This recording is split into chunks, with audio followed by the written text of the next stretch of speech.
Welcome to Firebreathing Kittens, a standalone actual play Dungeons & Dragons podcast. Every episode microplot is a complete adventure with beginning and an end that fits into the overarching macroplot of the whole season. Because they stand sturdily on their own, you can listen to these episodes in any order, and you can skip any you don't enjoy, or any that just don't catch your fancy, and listen to the ones that do. We are joined by Jade. Hello, I am Jade. I am a 52-year-old paladin of the crown. I have a red skin, black eyes with no sclera, and horns coming out of my head. You know, I'm a person. I am retired. I'm using a character voice for Jade so that you can tell when the character and the player are talking. And yeah, she is a paladin level 11 today. No, 12? 11. 12. One of those. 11? Yes. One of those. Yeah. Which means there's like 30 pages in my character sheet. You guys don't play a paladin. All right. You heard it. That was Jade. And next up, we have Clipclop. Well, howdy. My name's Clipclop, and I'm a centaur. I'm a ranger, and I just recently met a little flying monkey that I named Flappy. He's very mischievous, but he's a nice boy. I got brown hair. That's on my brown hair on my head. But my horse bits on underneath my torso. That's more of like a burnt umber. And I use two whips to devastate my foes. Yeah, that's me. I'm Clipclop. That is Clipclop. And last but not least, we have Wing and Nugget. Hello, I am Wing. I am now a level 11 ranger, which is pretty high level considering that I'm only 15 years old. But, you know, for a 15-year-old, I do a lot of weird things. I'm currently becoming a parrot after all, but we'll get to that later, I think. I am wearing a large black hoodie with over that a traditional Scottish kilt. I got a rainbow-colored parrot cloak with some golden dragon skills in there. And of course, I have my trusted sombrero on my head with a beret on top of that for good measure. And always with me is my egg pal and best friend, Nugget, who used to wear a captain's hat, but he is currently using it as a chew toy because apparently he does not like wearing hats. All right. And those are our 3 adventures. So, you guys all find yourselves on a train. You're on a train heading north. You left the Guildhall Nicomway to go to the Nicomway Community College Working Farm, located on a satellite campus north of Port City, Nicomway, on the border of Lassume Wood and Hoovie Plains. At this point, you have passed the suburbs and are out of the city, in the parklands between rolling fields, grasslands, and forest. This is a public train, well used by students and farmers, and the seats are dingy, really well used, and kind of comfy. Like, you know how wooden seats are if they have a bit of cushion that's been, like, used up? Yeah.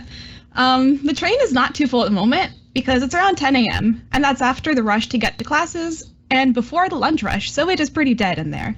Also, you're nearing the end of the line and most people have already gotten off your car.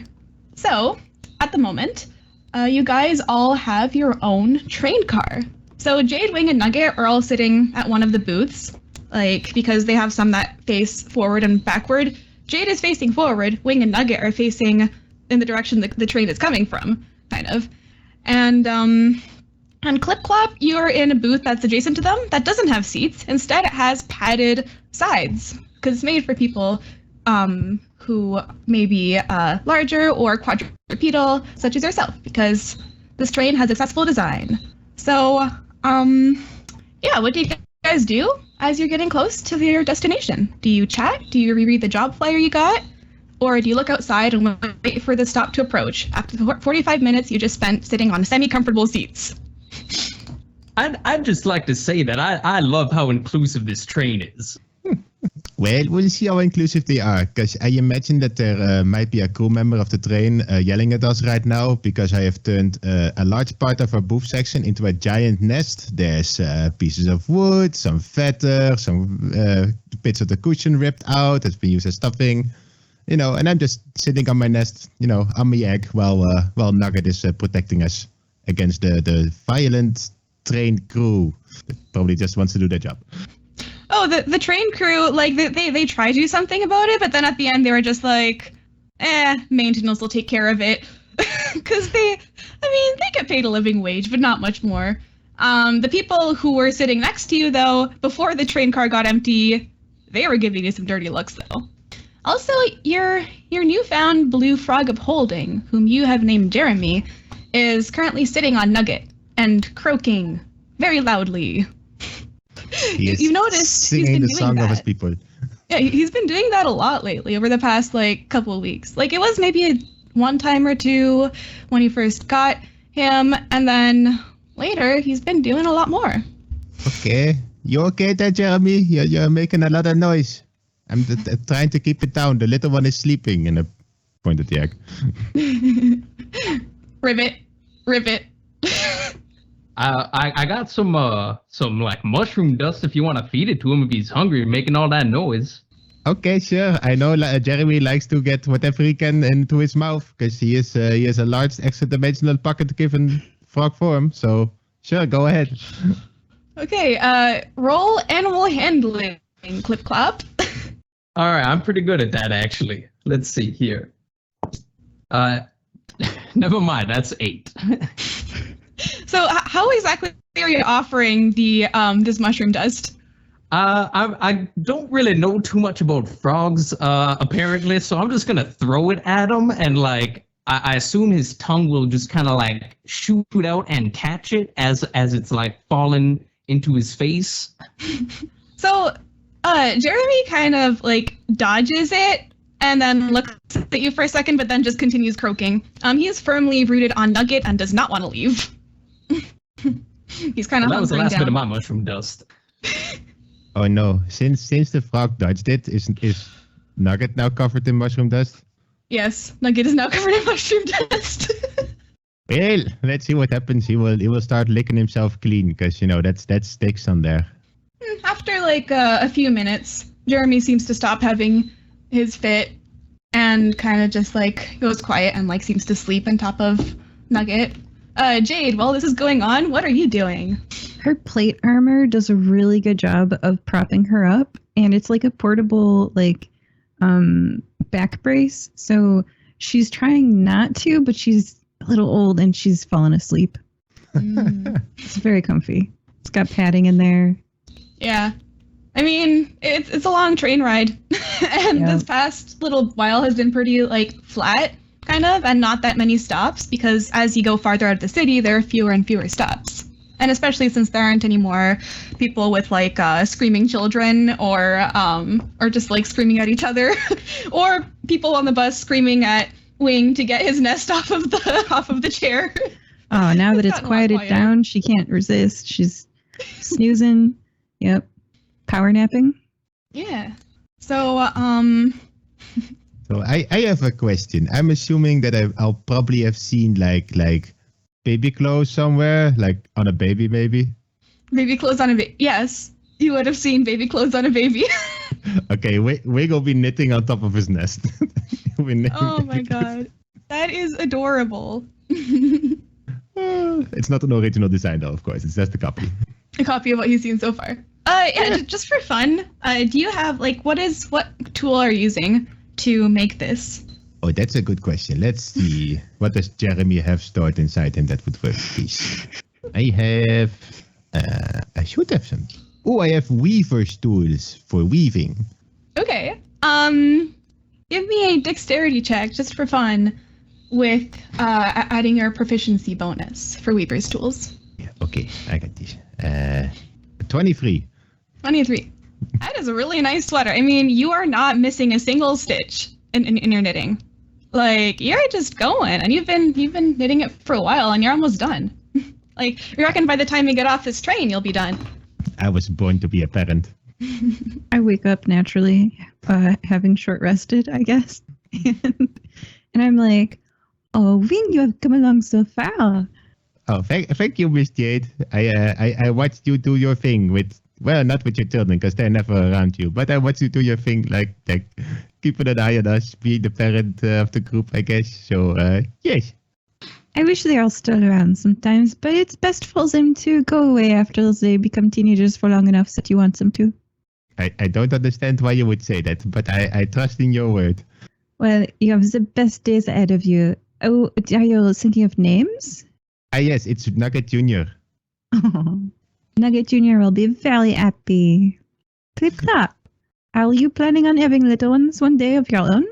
Well, that's kind of a tough subject because I don't really know what I've never really felt love before. I've never been loved by another who wasn't a family member.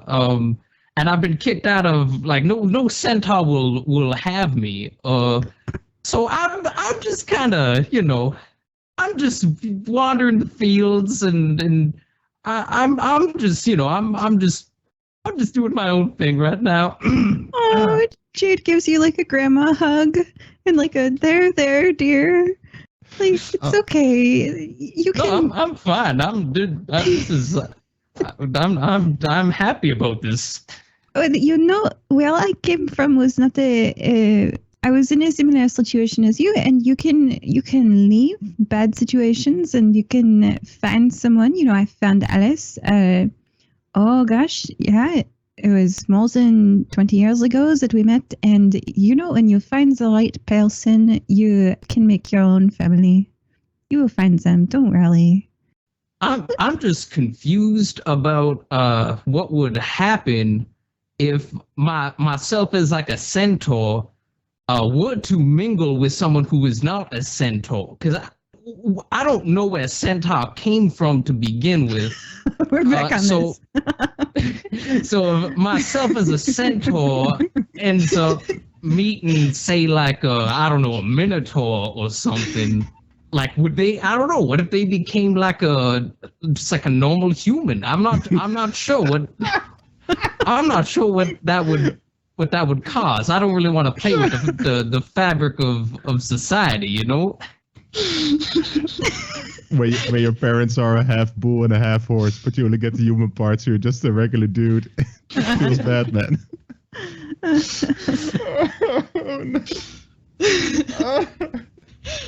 So yeah, that's okay too. I mean, if you love them, then they can be your child, even if they are human. Don't worry about it, Mr. Clipclop. In my experience, all parrots are created when you find a random egg and take care of it. That's how you were raised. That's how you're raising this egg. So next egg we find is yours. Don't worry. You can make a nice nest, sit on it. It's great. Well, that sounds mighty fine. You'd have to show me how to make a nest and maybe knit some of those sweaters. He's knitting a very beautiful sweater. Oh yes, no worry. I can help you make one. I can copy this one. It's fine. Yeah. So as you reminisce about your home, especially you, Clipclop, because these plains kind of remind you of the grasslands you came from, because it's transitioning from the forest into the grasslands and fields. So like you're kind of like sentimental, and so is Jay, thinking about how she met Alice, and then so is Wing, thinking about this egg that he's raising.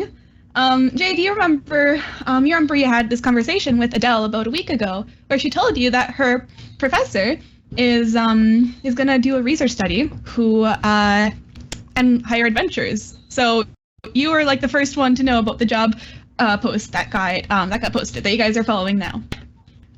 Shall I read it to you? Yeah. Okay, so the job posting that you found on the Firebreathing Kittens wall reads as follows. Help needed. Research assistance. Looking for 3 or more adventurers at a combat level of at least 10 to gather subjects and materials for a research study on Ekenblim. Qualifications. Experience with Ekenblim and Ekenblim dust is required. Tracking and nature skills are an asset. Experience with mycology and /war scholarly research is also an asset. Pay. 15,000 gold purse as a grant from the Nicomoy Community College, plus 5,000 gold bonus from the lead researcher for every subject gathered after the first. Interested and qualified parties should meet with the lead researcher, Professor Edemir So, at Nicomoy Community College, working far. That is the job posting you read. And once you're done writing it down, I can give you the spelling of the lead researcher if you want. Edemir So. It is Edemir. Last name S-O. I will totally not spell that wrong. It is okay. It's a fantasy name. They're not always easy to spell. So, Jade, give me a history check. 9. 9? Yeah, like you've definitely heard the name Edemir So before. Adele mentions him a lot. He's her favorite professor and who she's working on her thesis with. You don't quite remember what the thesis was about, though, but with the 9. It's like something about plants, but yeah, that's all you can get with that history check. The name's familiar to you. Cool. Could I take another look at that post in there? It said mycology. What's this mycology word? Anyone know what mycology? Any of your characters would know what mycology means? I would say just everyone roll a quick history check. Wouldn't that be a nature check, maybe? Or yeah, history or nature. Okay, I'm great at both. 13. 14. A 17 on the dice for a 17. Okay, Wing, you know that mycology is the study of mushrooms and fungi. I don't know why I know this. I shouldn't have thrown that mushroom dust out, I guess. Oh, don't worry. Look, you can see there's still some stuck in Nugget's teeth. We can get it out later. I'll leave that up to you. I don't want to go tussling with Nugget. Nugget just like opens his mouth and is kind of like, you wanna try? Yeah. So, anything else you guys re-look for? Any other information you want repeated? Where were we supposed to get off? We didn't miss our stop, did we? We don't have to backtrack here.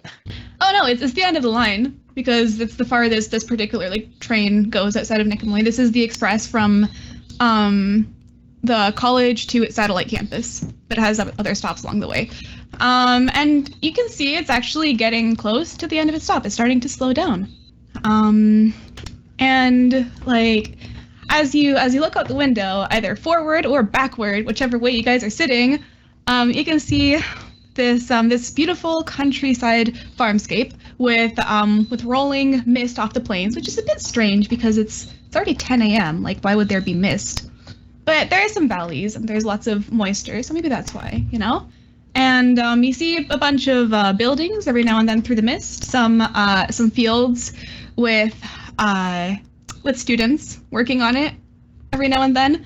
And as the train approaches the station, a farmer's market, a large sprawling farmer's market. So we know that we're gonna be hunting Ekkenblim, so I think we should probably like strap on. So I'm got a hand crossbow at my side, got a light crossbow over my right shoulder, got my bazooka over my left shoulder. Let's see, that's my 1, 2, 3, 4 daggers accounted for. All right, let's go. Yeah, and as you all load up, which I'm assuming, do all of you load up or just Wing? Oh yeah, I'm always in armor. I'm thinking about it. Yeah, I'm always in armor, and I have this. Well, I literally can't get rid of my shield. I can throw it, and then I turn and I look around, and it's on my arm again. So yeah, I'm just always, and there's my sword. It's just a part of me. Miss Jade, we really gotta talk about this armor thing. Like, I mean, I love you and I appreciate you, but it started to smell. You gotta take it off sometimes and get it washed, because this is getting too much. As that is part of my armor, is my personal bubble. It is enforced upon the people around me. Anyone close enough to smell it is too close. And Jade, are you wearing the guard's uniform? No, I have it in my bag for sentimental reasons, but I'm not wearing it. I see. So you're not actively wearing it all the time. Okay, good to know. Yeah, and how about you, Clipclop? Well, I got my 1d4 whips attached to me, and I'm good to go. All right. So yeah, the train approaches a station. It slows down and then stops, and then you hear over the booming thaumaturgy voice enhancers, last stop, Nicomoy Community College Working Farm. And the door is open, and you are free to get off the train. I guess this is us, right? Yep, time to pack up. Jeremy opens his mouth a little too wide for a frog and just vacuums up the entire nest I've been building. It's my portable nest. You have to wrangle Jeremy a little bit to get him to do that, but he goes back on Remedios, and he chills there. Okay, I can wrangle him if I need to. Want me to wrangle him? I'll wrangle him. Okay, give me an animal handling check. Okay, I'm pretty good at this, but that's an 8 total. Well, I mean, you don't manage to get all of the things in Jeremy's mouth, but you do, like, that there are some twigs left behind for the train crew to clean up. I'm very used to the whole parenting thing, and I stick the twigs into where the javelins are sticking out of where my backpack is. So it's just like there's some twigs too. Hopefully I don't reach back and reach for a javelin and grab a twig. On guard. And then Jeremy goes back on top of Nugget. So, yeah. The doors are open, and you have your nest. I'm assuming you'll get off the train, right? I'm just going to take a minute to admire the inclusivity of this train one last time, because I'm used to going into bars and going into restrooms and they're not having facilities made for someone my size. So I'm just going to breathe this in one last time before I clip-clop my way out of here. Oh yes, Guaso, there's a law here that there must be an entrance and seating for everyone of all abilities. Ever since that law was passed, building construction has been much better. I guess that's where all the tax money's going then. Oh, they pay me to enforce the laws. They did for a very long time. It was very fun. Anybody who's not having enough ramps in their building, or they did not put railings on the ramp, I got to beat them up. It was fantastic. Yeah, it's kind of a hell for small business owners. They gotta have like 17 different bathrooms. Yeah, that is true. Okay, we exit train. Yeah, so speaking of small businesses, there's literally one in front of you, which is a big, sprawling farmer's market. There is one like this in the center of Nicomoy near the campus. It's basically like the extension of this farmer's market, but this one has almost anything you can imagine. And some specials you can see on the board are, oh yeah, you have beef skewers for 3 silver pieces each. Honeydew crisp melons for 10 silver pieces a pound. And honeydew crisp melons are a cross between Honeycrisp apples and honeydew melons. And a quart of consent ice cream at the bargain price of 25 silver pieces, reduced from 35. So you see these specials written on the chalkboard. And you also see some people currently working. You see this one human guy with brown hair, just like milling about. He has a name tag that says Kevin on it. He's like stocking the shelves and all that kind of stuff. You see farmers around, and you see a cashier with the name tag Annie. I am definitely getting some of the specials for all of us, because I remember a time when I couldn't taste anything, so now we're trying all the things. All right. Let's see, that's 3 for free. That's like 23 times 25. Yeah, okay, I'm just gonna throw like 10 gold on the. Let's make it 20 gold on the table. It's just how much of these you can buy for 20 gold. Okay, I don't do math well, so I'm one of those, like, I just present a large pile of coins, like, okay, you decide how many is enough, I just leave it up to the business. It always works out well. So you guys basically get those and then check out, and then you give the cashier 20 gold to give you change. Yeah, but I'm already walking away. I don't know what changes. Oh, okay. So you paid, and then Annie runs up to you and says, "Sir, your change." Yeah, they're chasing us. I run. They're trying to get the food back. I run away. Okay, so this is ours. Go away. All right, are the rest of you guys? Wing, I think they want to give you some money. The food is yours. Yeah, it's just like, sir, I've got your change and your receipt right here. She's getting out of breath as she's chasing Wing around. Oh, ma'am, I could take that. I'll give it to him later. I promise. Okay, sounds good. I don't run a lot. This job involves a lot of standing and not a lot of running. And she's gonna give you 10 gold and 5, or actually no, 1 silver piece back. That's the change. I was gonna go ahead and put that in my pouch, in my backpack. and the receipt as well. She gives you that. And is there a garbage can anywhere near me? I'll just take it. And then she just she takes it back and then walks back to her till. Hey, Clipclop, you in the business of accepting a random piece of papers with writing on it that you don't know what it is, huh? Wink, nod. Not anymore. All right, so upon exiting the farmer's market, you see a humongous property with rolling mist obscuring some of it and some buildings. The first building you can see is this big kind of like restaurant style thing, but also like a cafeteria that says on it, Minotaur in love with food. The W is not capitalized, but the other letters are. So you can see that. You can also see various fields and barns. And this is a very big property. It's acres and acres wide. So where are you guys going? You know, when I visited Adele, my daughter, at the working farm, she's been here for the 5th year, so she is graduating soon. I've been to this restaurant. It is very good. Is it good, Yum? Yeah, because it has local and seasonal produce, and the cook is literally a minotaur in love with food. You should try some of the fresh dishes they serve here. Oh, speaking of Adele, I wonder where she could be. So you visited the campus, right? Have you been to Adele's residence? Yes, definitely. Okay, so, yeah, you would know the way there then. So, do you lead everyone to the residence? Yes. All right. So, as Jade leads you to the residence, you guys see like, as I described, it's a very nice place. It smells like you have the sweet smell of plants, a harvest of stuff, food, and mixed with manure in there. If you know, you know. It's a sweet but also weird smell. You pass farms with a bunch of exotic and regular livestock. You pass a veterinary teaching hospital, a brewery. There is a lot on this farm.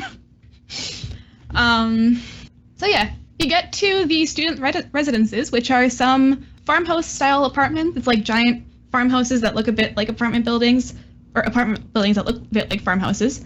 And Jade, you know that they're split into units where you live with 4 or 5 other people, and you get to share 1 kitchen and 2 bathrooms in these units.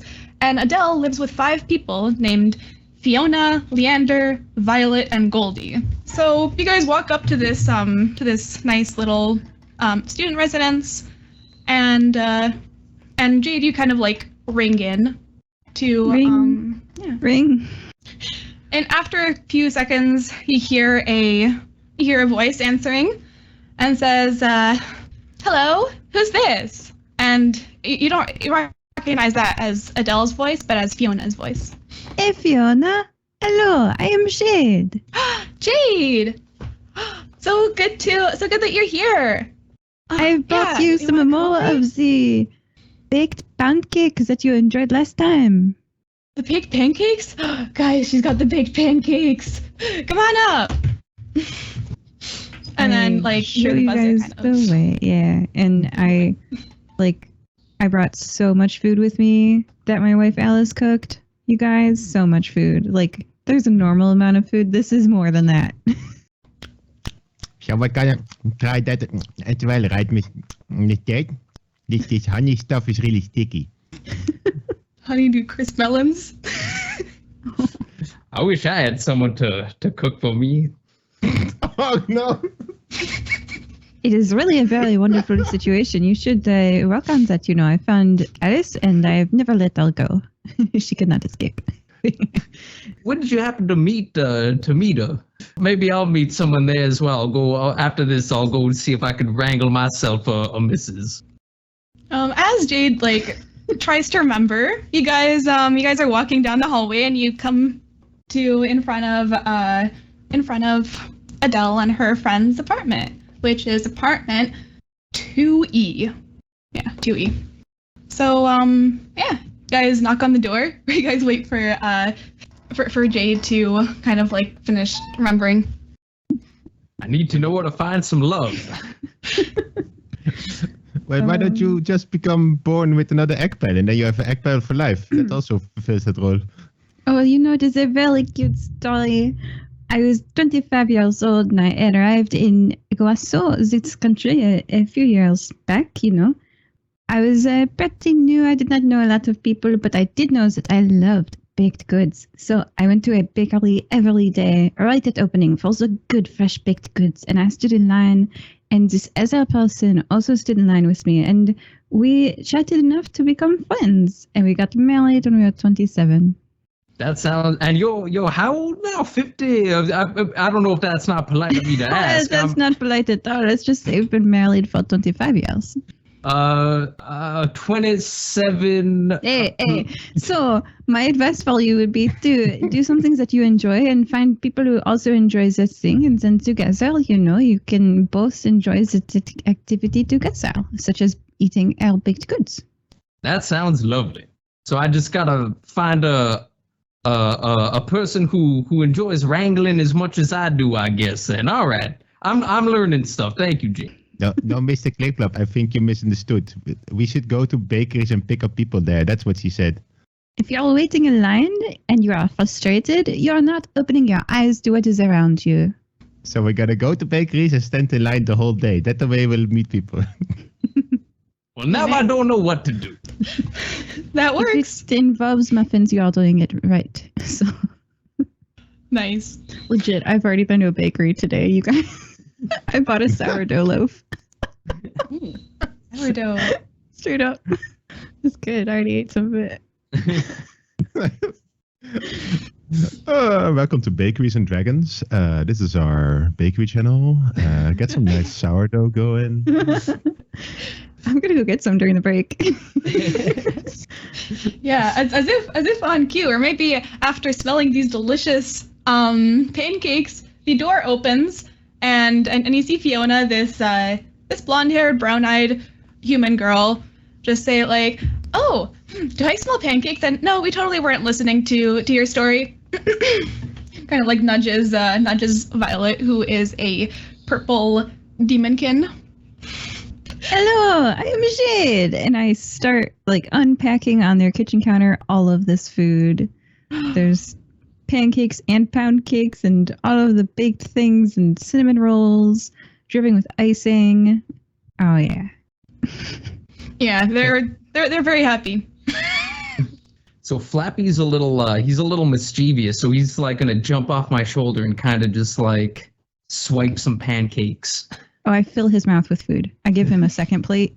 Did you just release a small flying creature in the room? Well, I mean, I can't really control. I mean, I do. I guess I do. I can control him, but he gotta has a mind of his own sometimes. He just, when it comes to food, he's just gonna go and get what he wants, you know. Okay, the large wolf-sized dragon I have with me is definitely gonna chase him around the room. I feel sorry for these poor students. Oh well. They're just like sitting there like, "Oh my god, that monkey's so cute," and it's just like, "Oh, a dragon! Oh my god, Jade, your friends are cool." I mean, this room is gonna be destroyed after like 2 minutes of this chase, so I don't think. All right. It's okay. Like the rooms get destroyed. It happens. And then like as Violet saying this, Fiona kind of nudges her and just motions toward Jade. I shrug. I don't know. Oh yeah. Not too often. Not too often. Violet says it's okay. Are you guys preparing to graduate soon? It's our final year. I can't believe it. Like, we're all almost done our thesis projects. I mean, Adele's like on her last little legs of hers. By the way, she's out working with her supervisor, Ed. So. I see. Yeah, but and then Fiona pipes up and says, "Well, I learned how to cure a lot of ailments in animals, so that's good." Could I ask you a question actually? I've never been myself to a doctor. If I were to get sick, should I be coming to someone who is trained in healing animals, or should I go to someone who's trained in healing people? So I actually get that question a lot. The answer is you can go to both. I mean, the healers are kind of universal in a way, but also, yeah, like any person who is aspiring to be a vet learns how to treat humanoids too. So it's it's extra work, just treating humanoids and treating all kinds of animals. Well, I'm gonna keep that information in my back pocket. Thank you for that. Yeah. Do you have any ailments? Not currently, but I'll probably be back. It's been known to happen once or twice. Well, you should see Nurse Benedict at the animal hospital. He's the one who like teaches, but also the one who's like mostly there to heal students, because we tend to like stuff tends to happen a lot when you're doing agriculture. Yeah, not as much when you're doing veterinary medicine, but when you're doing agriculture with animals, a lot can happen. She kind of like her eyes go a bit wide. But yeah, were you guys looking for Adele? Sorry, I love how we're exploring the deeper consequences of hybrid species in this episode. Vets have it tough. It's just like going to vet school is like a step above going to med school in this in this Oh world. man, yeah, the magical creatures. Like, it'd be in Harry Potter. There's Care of Magical Creatures. That's a class that you can like legit die in. Yeah. It's like that. Oh, true. Okay, then in that case, redact what she said about about vets don't really need to. Just like the vets are the ones who tend to visit Benedict the most. I mean, have you ever tried to pull a tooth out of a dragon when it's rotten? That's a bad time. Like I've never actually done that on a real dragon, but I have on a model, and the models like hand, mouth snaps shut on your hand, and yeah, that was pretty painful. But you know, it's fine. I got healed. Bring a healer for your healer, everybody. Are these dragon models? Are they equipped with some kind of like projectile flamethrower of some kind? Yeah, some of them are. The Draconic Likeness 2000 is. I mean, we only have one of those, and Leander, one of our friends, kind of broke that one. But I don't know. He's on vacation now for a little while. For those who speak Draconic, you hear Nugget say, maybe they should get a live demonstration every now and then. You just see a bit of fire flicker around his mouth. I ask Nugget in Draconic, in which I have an accent versus my normal voice. Nugget, do you have a toothache? No, I was more talking about exhaling fire. Do you want to do that? We can go outside. Fiona also speaks Draconic because it's one of the languages she has to learn. And she's just like, I mean, maybe you could get volunteers. I could try to look into that. Would you like to volunteer? She asks Nugget. You can certainly try. Okay, cool. Well, I mean, I'll talk to my boss, I guess.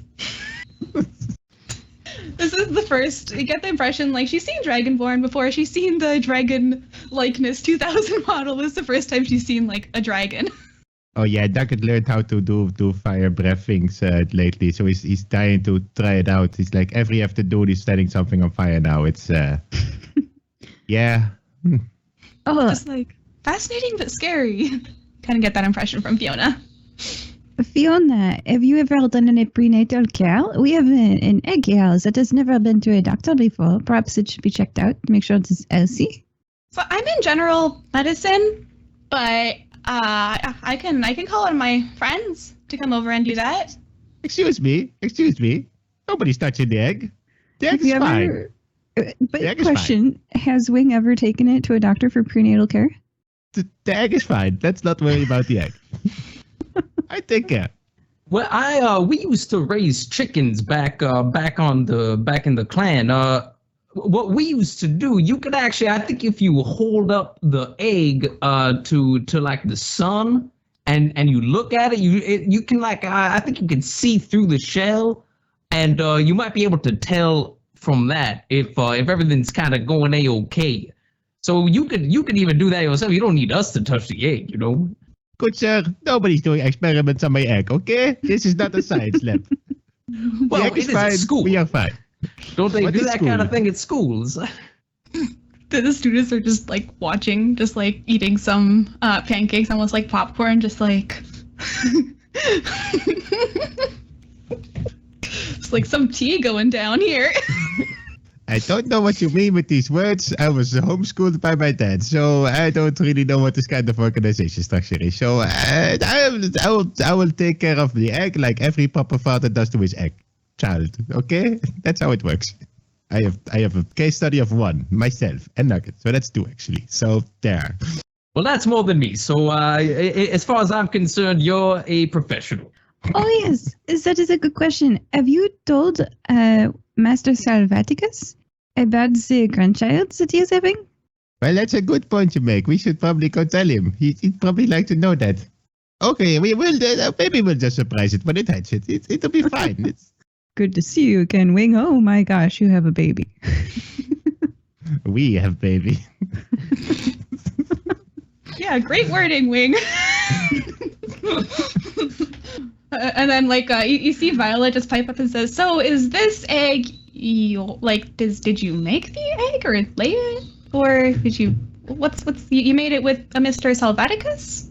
Okay, what's all these questions about my egg? I don't go around asking about your eggs. This feels private. Okay, I'm gonna eat these baked goods now. Okay, as a newly made mom, I'm hungry. I have been told they eat a lot, so I will do that. Yeah. So which field did you say that Adele was in? Oh yeah. Well, she's in the research field with Professor So. So yeah, it's close to the office, which is a barn. Like the professor's office is a barn. It's pretty cool. We should go in there. It's fun. But yeah, that's where Adele is. Oh yes, she showed me how to get there. Well, thank you very much. Do you mind if I use your bathroom before I go? Go ahead. Okay. And then we head off to the barn office research field. Yeah, so heading to the research field, you pass a bunch of fields. It's like close to the edge of the farm, and you see this big barn building that says offices, kind of in faded writing. Oh, by the way, along the way you pass this like barn with writing on the side of it that says proudly sponsored by Consent Creamery. That's what you see as you pass by, but when you get to the actual building, you can immediately spot your daughter Adele with her short brown hair, overalls, and plaid kind of t-shirt, with this really old looking elf guy. They're kind of kneeling down and planting some stuff on a field. And all of you guys can see no family resemblance between Jade and her daughter, air quotes daughter, like red skin, horns, and this is just like a human. Yeah, she just came from an egg you found. It was just a human egg. Oh, well, so in character, I guess I would say, oh yes, Alice, my wife, she had Adele and Sasha. Mr. When Clipclop, two do you know women what she's love talking each about? other very much, they find a third person to help them have a family. I have no idea what's going on right now. So is this like the egg finder you hire, or? Yes, very similar. They need to find the egg, yes. All right, my worldview has been reasserted. Everybody comes from eggs. Okay, we're good. Oh no. So yeah, I mean, as you guys have the birds and the bees talk, you see Adele, kind of look up and go like, "Mama!" and she's gonna like run toward you and give you a big bear hug. Oh, I wanted a hug. Yes, you're a good daughter. Like, "Mom, it's been so long since I've seen you last. How's it going? Oh my God, these must be your friends." Oh yes, this is Wing. Hello, it's Nugget and Clipclop. Hey, hello. I don't really see the never mind. I don't need to get back into that. She looks Nice to just meet like you. Alice. Yeah, she has brown hair and green eyes, and a matching kind of like jade green pendant that Ellis gave her a long time ago. It gleams like really brightly. But yeah, that's the only like bling that she's sporting. But yeah, she's very excited to see you, Jade, and to meet your friends. And just she's like, oh my god, you guys, this is awesome. Yeah, like meet Ed.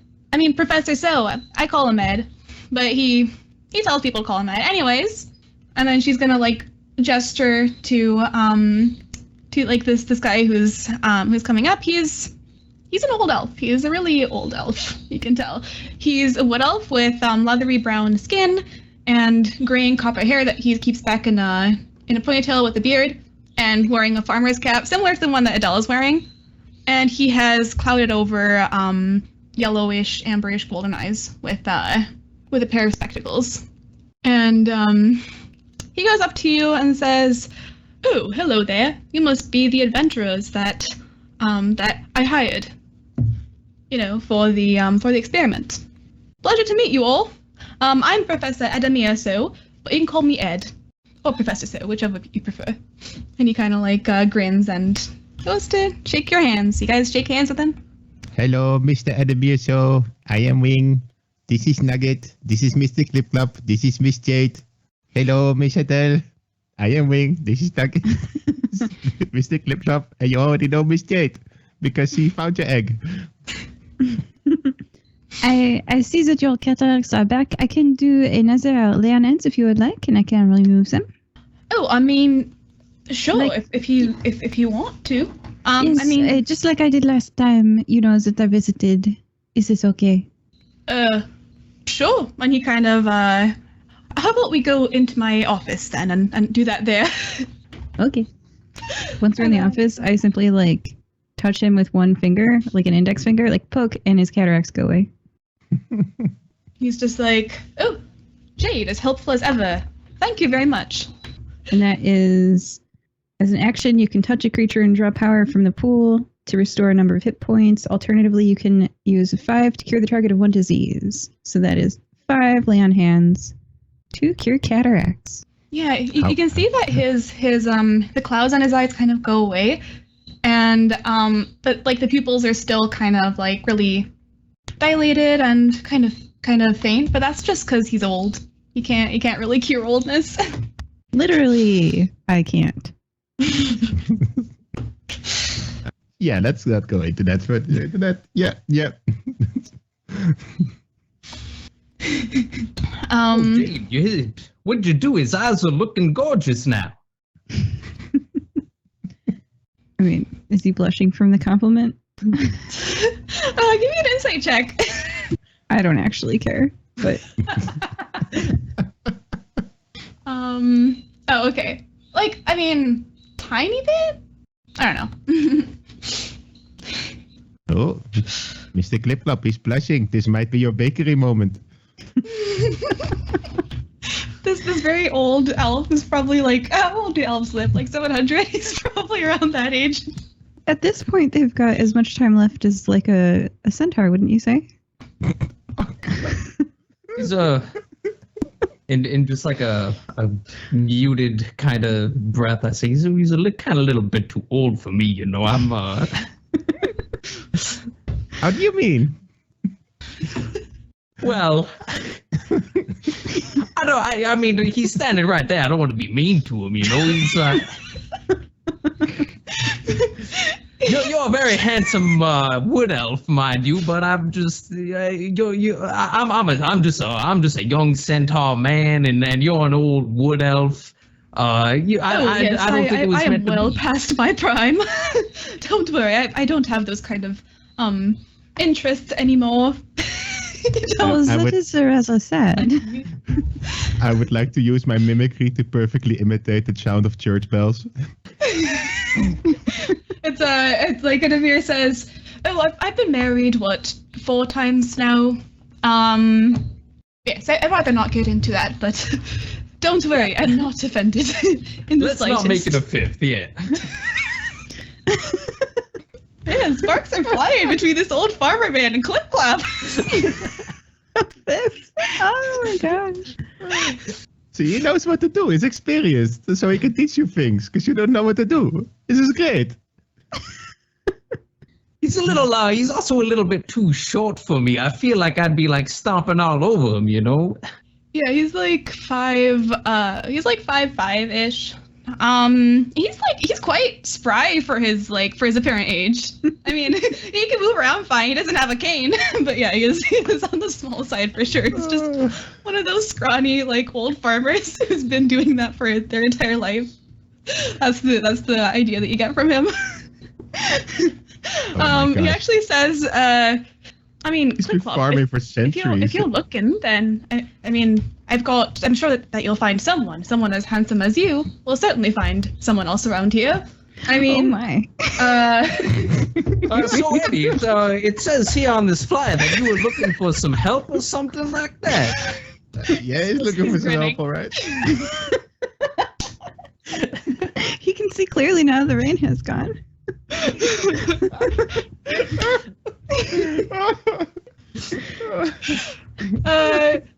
Actually, give me a perception check, you guys.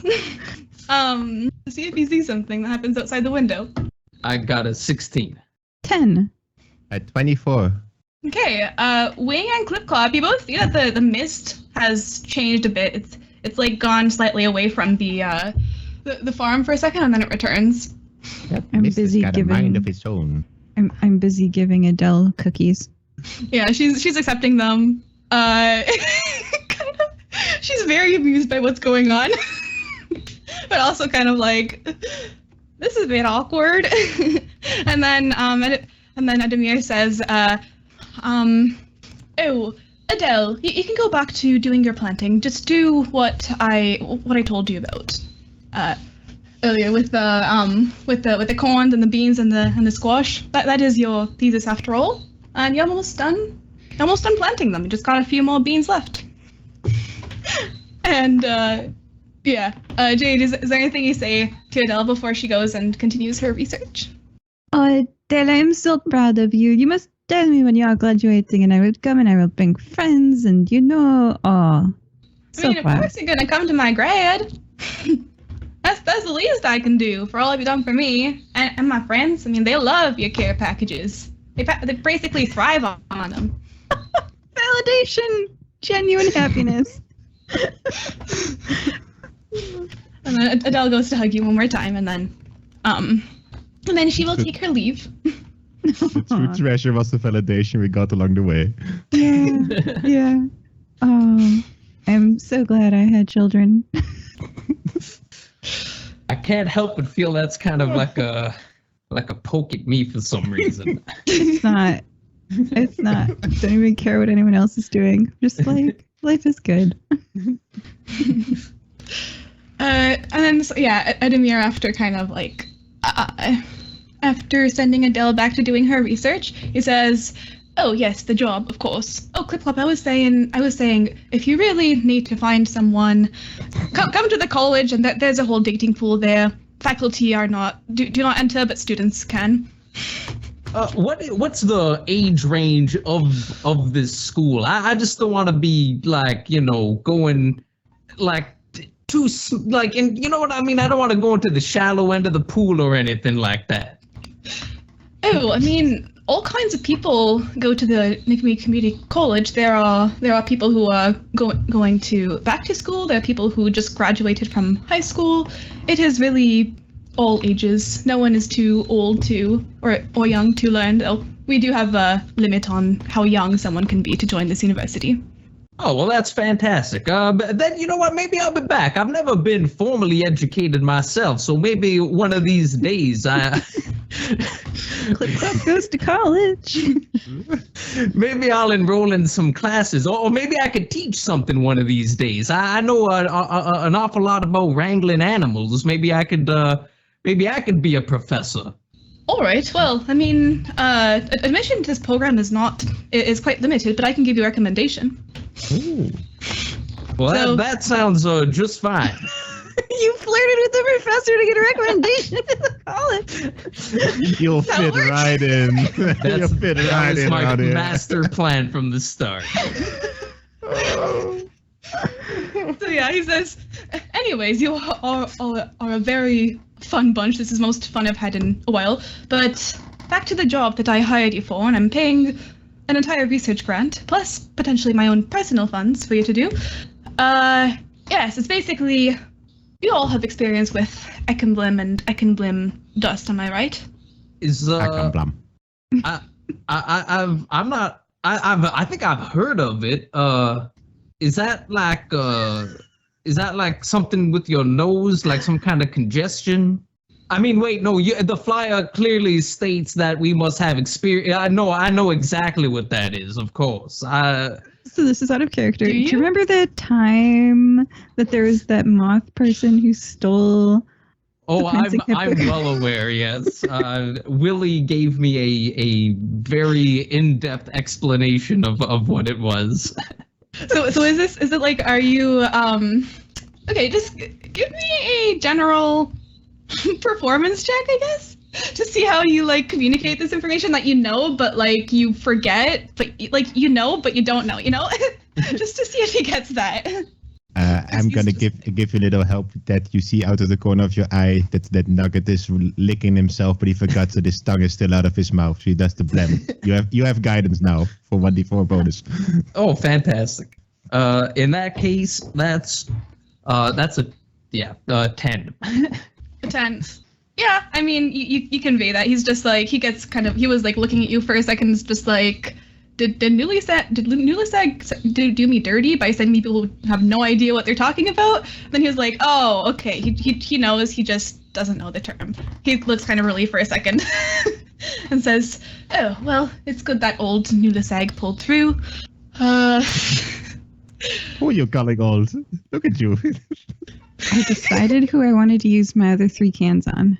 From the episode Pop Fiction, I had 5 cans of You Can't Turn Into an Ekenblim. I gave 1 to Adele, and 1 to Sasha, and 1 to Alice as well. So Wing and Nugget, and then those 3. There we go. Oh, Nice. you're on par with your family members. You're very susceptible to suggestion, shall I say. Well, I took care of that, okay?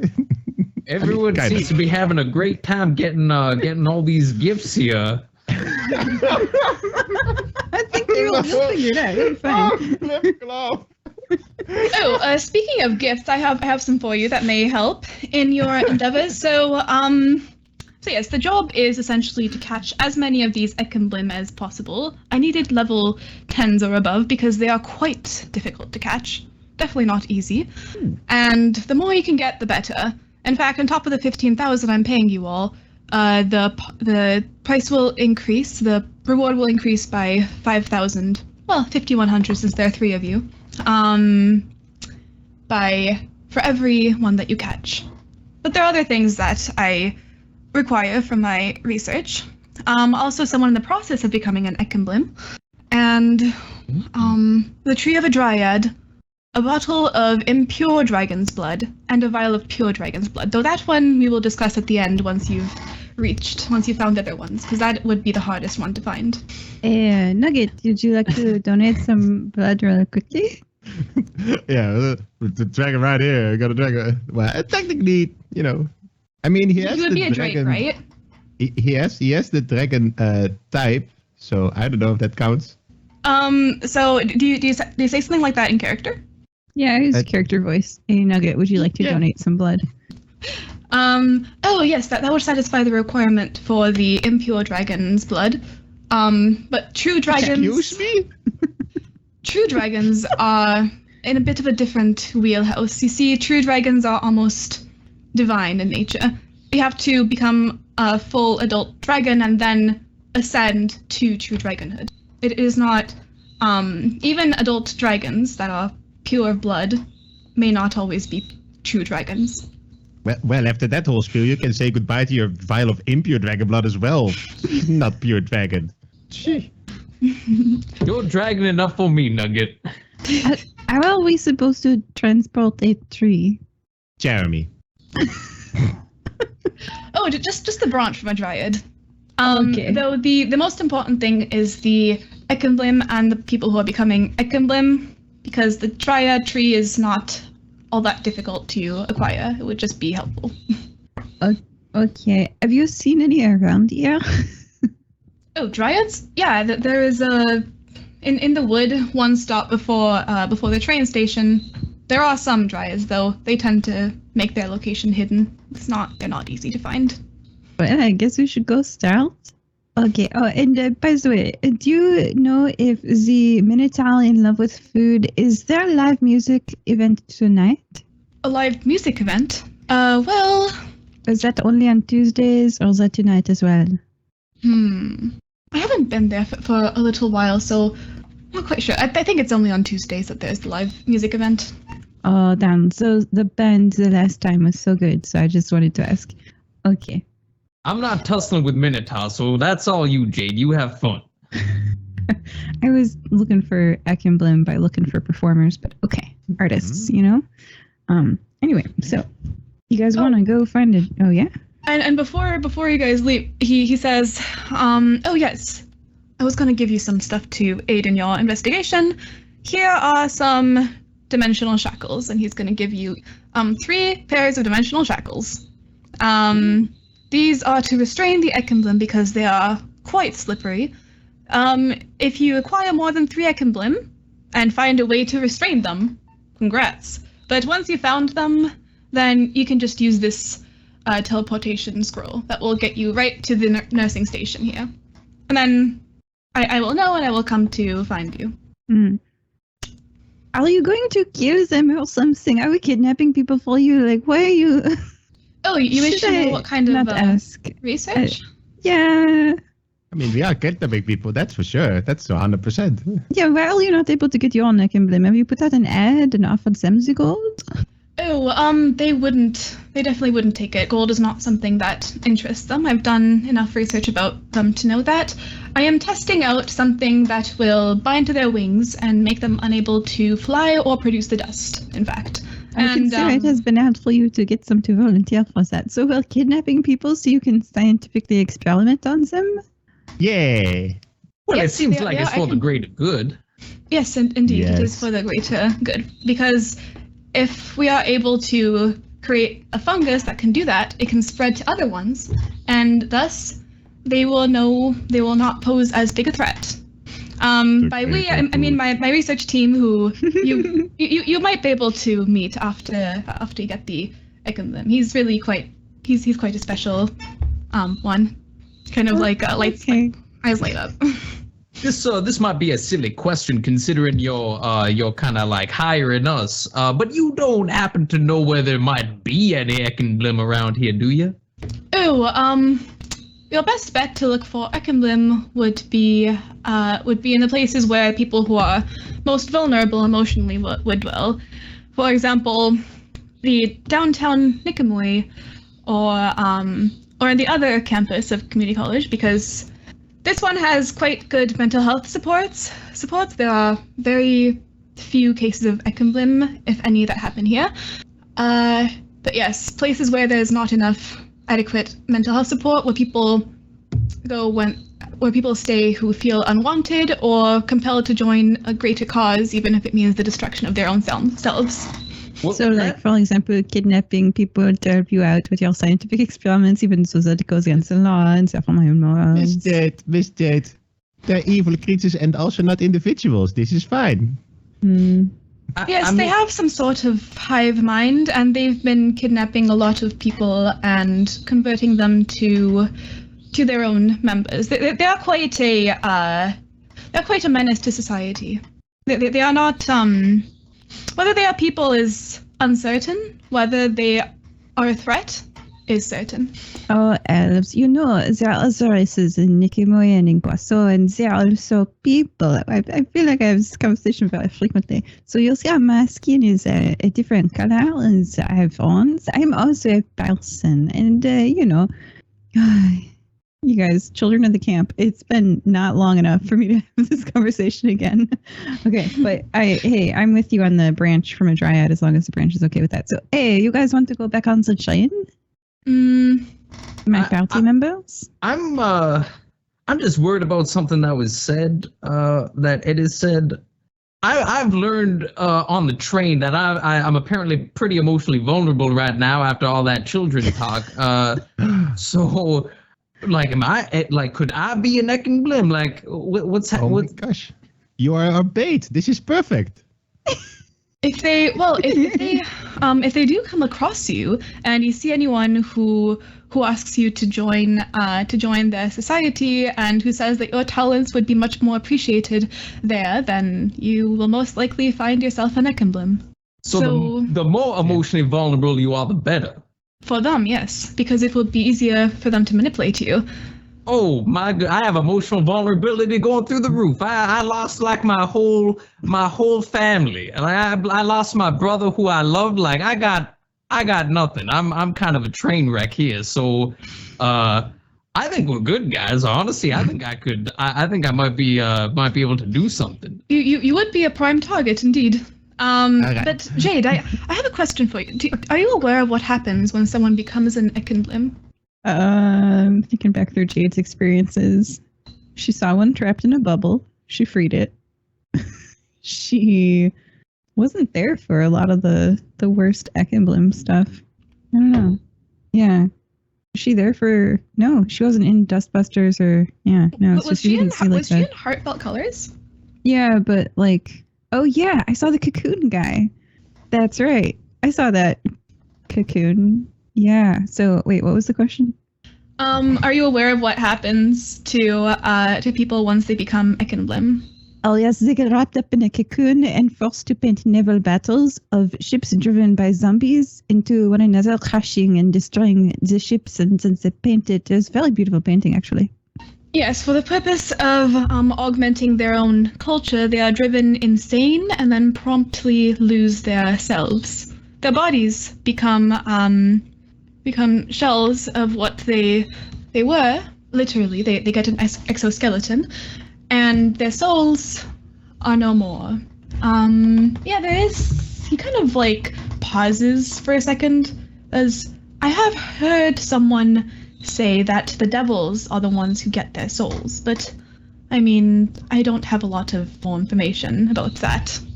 Hey, don't look over here. I don't know anything about devils. Don't worry. You can function perfectly normal without a soul. That's not really the problem.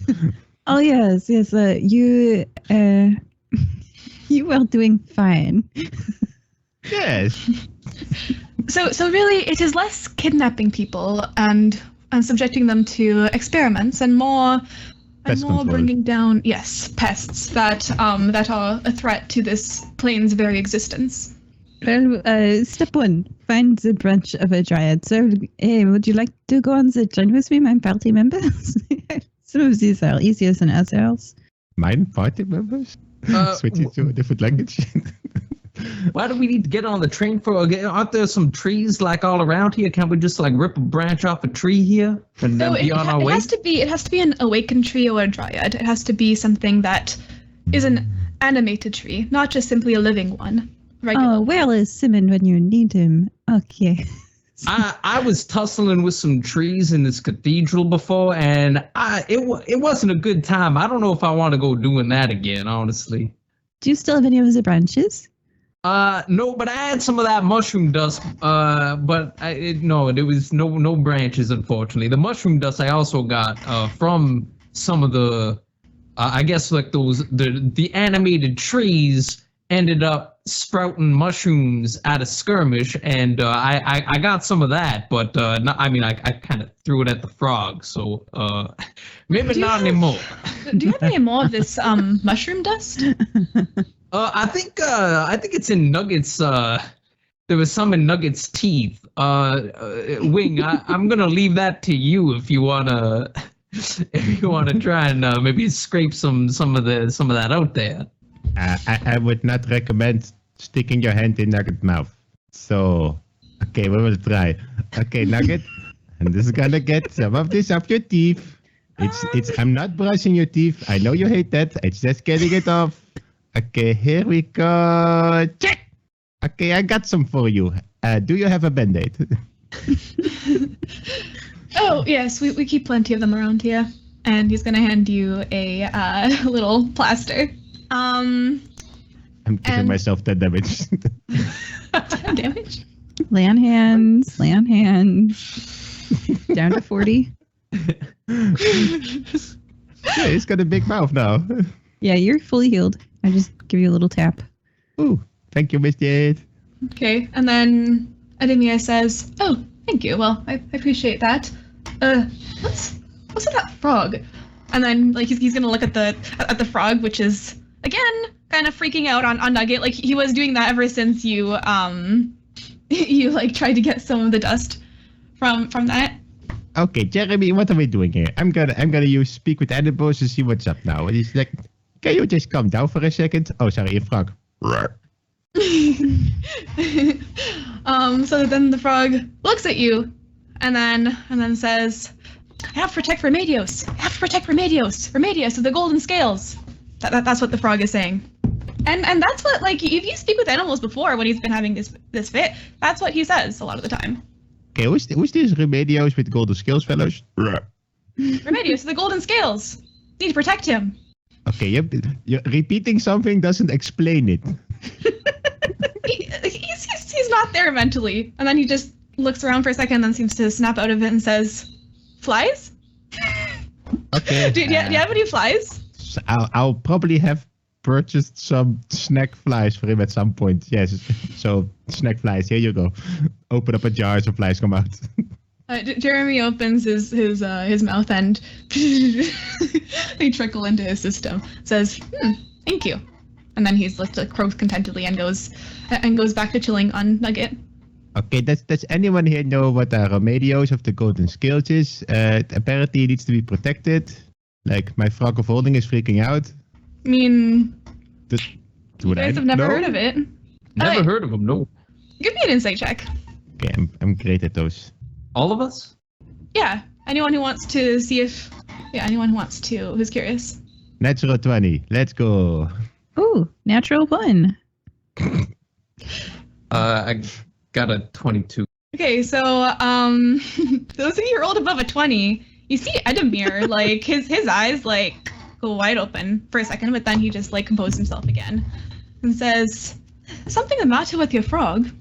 Okay, Mr. Shaw, can we cut the bull excrement here? I saw what your eyes did.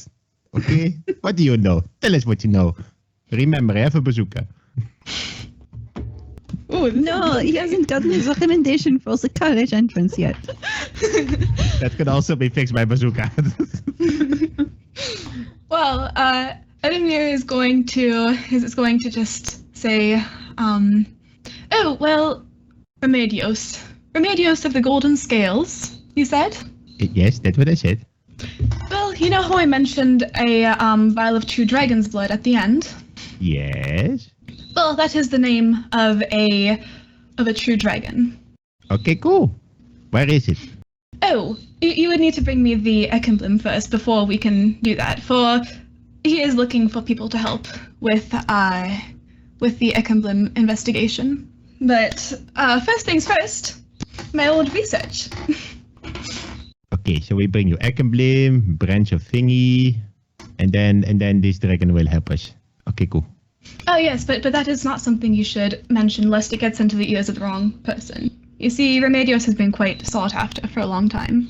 Well, stop saying the name then. Keep it down. But don't worry, we're very secretive. Wink. He kind of winks back at you and says, "Well, you didn't hear it from me. Well, go on then. The Ekemblem are not going to wait all day." Alright, let's go hunt some bugs. Come on, you maggots, you wanna live forever? Let's hunt some bugs. Okay, I guess I get on the train and I go one stop back because that's our only destination technically we could go to downtown Nicomoy to look for some mentally distressed people, but Okay, Mr. Clipclop, we need you to focus on losing your entire clan and just feel that really deep inside you. Oh boy. It's all coming up. now It's all coming back. here's a paper and a pencil. Draw what you feel. Yes, and make it very artistic, because they like that. I grab the paper and pen and we're on the train at this point. You're drawing as we train. Yeah. Yeah. I'm not the most artistic person, but as I draw, I'm drawing a bunch of Minotaur, just kind of like you can't. They're all like in a line, stampeding over things. You can't really see what's going on under their feet, except just like a sea of red, and then there's like a little half horse, half human, like a reverse centaur. And he's just like he's just dead completely in pieces, and Clipclop, I'm drawing a little picture of myself up in the background, and there's just like a single tear coming out of his eye, and all right guys, I don't like this game anymore. Give me a performance check, Clipclop, to see just like how well you managed to bring out this rendition of your deepest traumas. Is it going to be a masterpiece? Let's see. Or is Like I said, I'm not a good artist, so I'm doing this on a train. and I'm doing this on a puppet train. It's a 10. 10. That's not bad. You can see some minotaurs, some centaurs, and some gore, like very like cartoon gore. But yeah. Have you ever considered perhaps, as a person who pursues the paladin arts, I have heard that there is a more pure form of that, the cleric, and in their highest achievements, the penultimate level, perhaps, I don't know, level 7 spell. Anyway, it is possible for them to bring back what has been lost. They resurrect the past. Level 7 spell resurrection. If you want to take cleric levels, you can get there. Would you need some kind of I guess like remains? Oh gosh, it's been 4 years since I played a cleric, so let me bring up resurrection. But I think you don't need a body for some of the spells.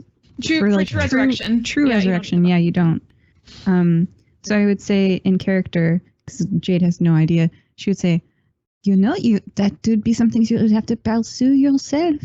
But I will say that my life raising children, especially, is much easier with the ability to heal, because these things happen. You think that doll is in one piece because she is a careful person? Yeah, these things happen. Sometimes your clan just dies. Yes, you need to make yourself the sort of person who can fix life's problems. I mean, I can heal a little bit, but I don't know about like bringing someone back from the dead. I guess I could look into it, but when the parts are broken, you fix them. Seems unnatural. Well, I mean, would they be the same person, or do you? I've never really experienced the necromantic arts or the resurrecting arts, if you will. I'm not too sure how that works. Oh yes, they would be the same person. I'm just going to read the spell for you guys. You touch a creature that has been dead for no longer than 200 years and that died for any reason except old age. If the creature's soul is free and willing, they are restored to life with all of their hit points. The spell cures all wounds, neutralizes any poisons, cures all diseases, and lifts any curses. The spell can even provide a new body if the original no longer exists. True Resurrection, 9th level. Castable by the classes Cleric and Druid. So. Oh my god! So he could actually be resurrected as a regular centaur if he wanted. Body provided for you. Yeah. Anyway, so what I say in character is, as a paladin myself, I'm not capable of such things, but as a cleric, it could happen. I'm gonna have to put that information in my back pocket and hold on to that, because I this is literally the very first time I've ever heard about any of this. So, man, we probably could have used one of those clerics in our clan. That would have been a big help back then. It was all fighters and rangers. Everybody just died instantly. It's like, oh man. Aw, shucks. Don't forget about the barbarians. Well, when you have problems, probably the best advice I could give you is do not keep them to yourself. I'm glad I was able to tell you about this information. Although as a paladin myself, I could not personally assist. You can also just lot of money and just pay someone to do it for you, since we will be extremely rich in no time. Yes, as if Firebreathing Kittens, money and friends and fame. All of the problems in your life are much smaller now. Is anyone paying attention to like what stop the train is going at? No, definitely not. I'm gonna roll for something real quick. Great, sure. By the way, I am reaching inside of Jeremy, the frog of holding, and just pulling out a wand and giving it to Mr. Clipclop. Because you said you weren't getting gifts, so I'm giving you a wand of web, which will also help you catch, Ekamblim. Cool. So, Oh, wait, Jeremy's thank like, you that so was much." for my flies. You were supposed to get me flies. okay, Jeremy, I'm literally dumping flies in your mouth. You don't need a wand of web, okay? You're very well taken care of. And then Jeremy, after that little brief interlude, goes back to being the regular, quiet, decent frog of holding that he usually. And I rolled a d20 to see how many stops you guys would have missed. Subtracting from 20. Turns out you guys have been going on this for about you're halfway back to Nikamoy. Oh, hey guys, you notice we're all in a train? You're currently in the suburbs. Back in the suburbs. I get a little long-winded when I start remembering my past mistakes. We should probably get off the train, though. Yeah. Wait, I mean, we could keep going, go to downtown Nikamoy and find someone who has attracted an Nikamlim to themselves, or we could go to the tree with the dryad, when would you like? Wing, you know what? Ask Nugget. Let Nugget decide. Why would the Nugget decide? I feel bad. We pulled the stuff out of his teeth earlier. Don't worry, he got his, so I think we're good. Holding up a bandaged hand. I mean, we've seen Ekamblim show up all over the place. I'm pretty sure we can track him down wherever we go. So That's true. And so there's only one place that said dryad. You are very smart, I think you're ready for that egg. I have a 10 intelligence. I concur. All right, we get off the train and we get on the opposite direction. It's time we're paying attention. Okay, so you guys are going back to.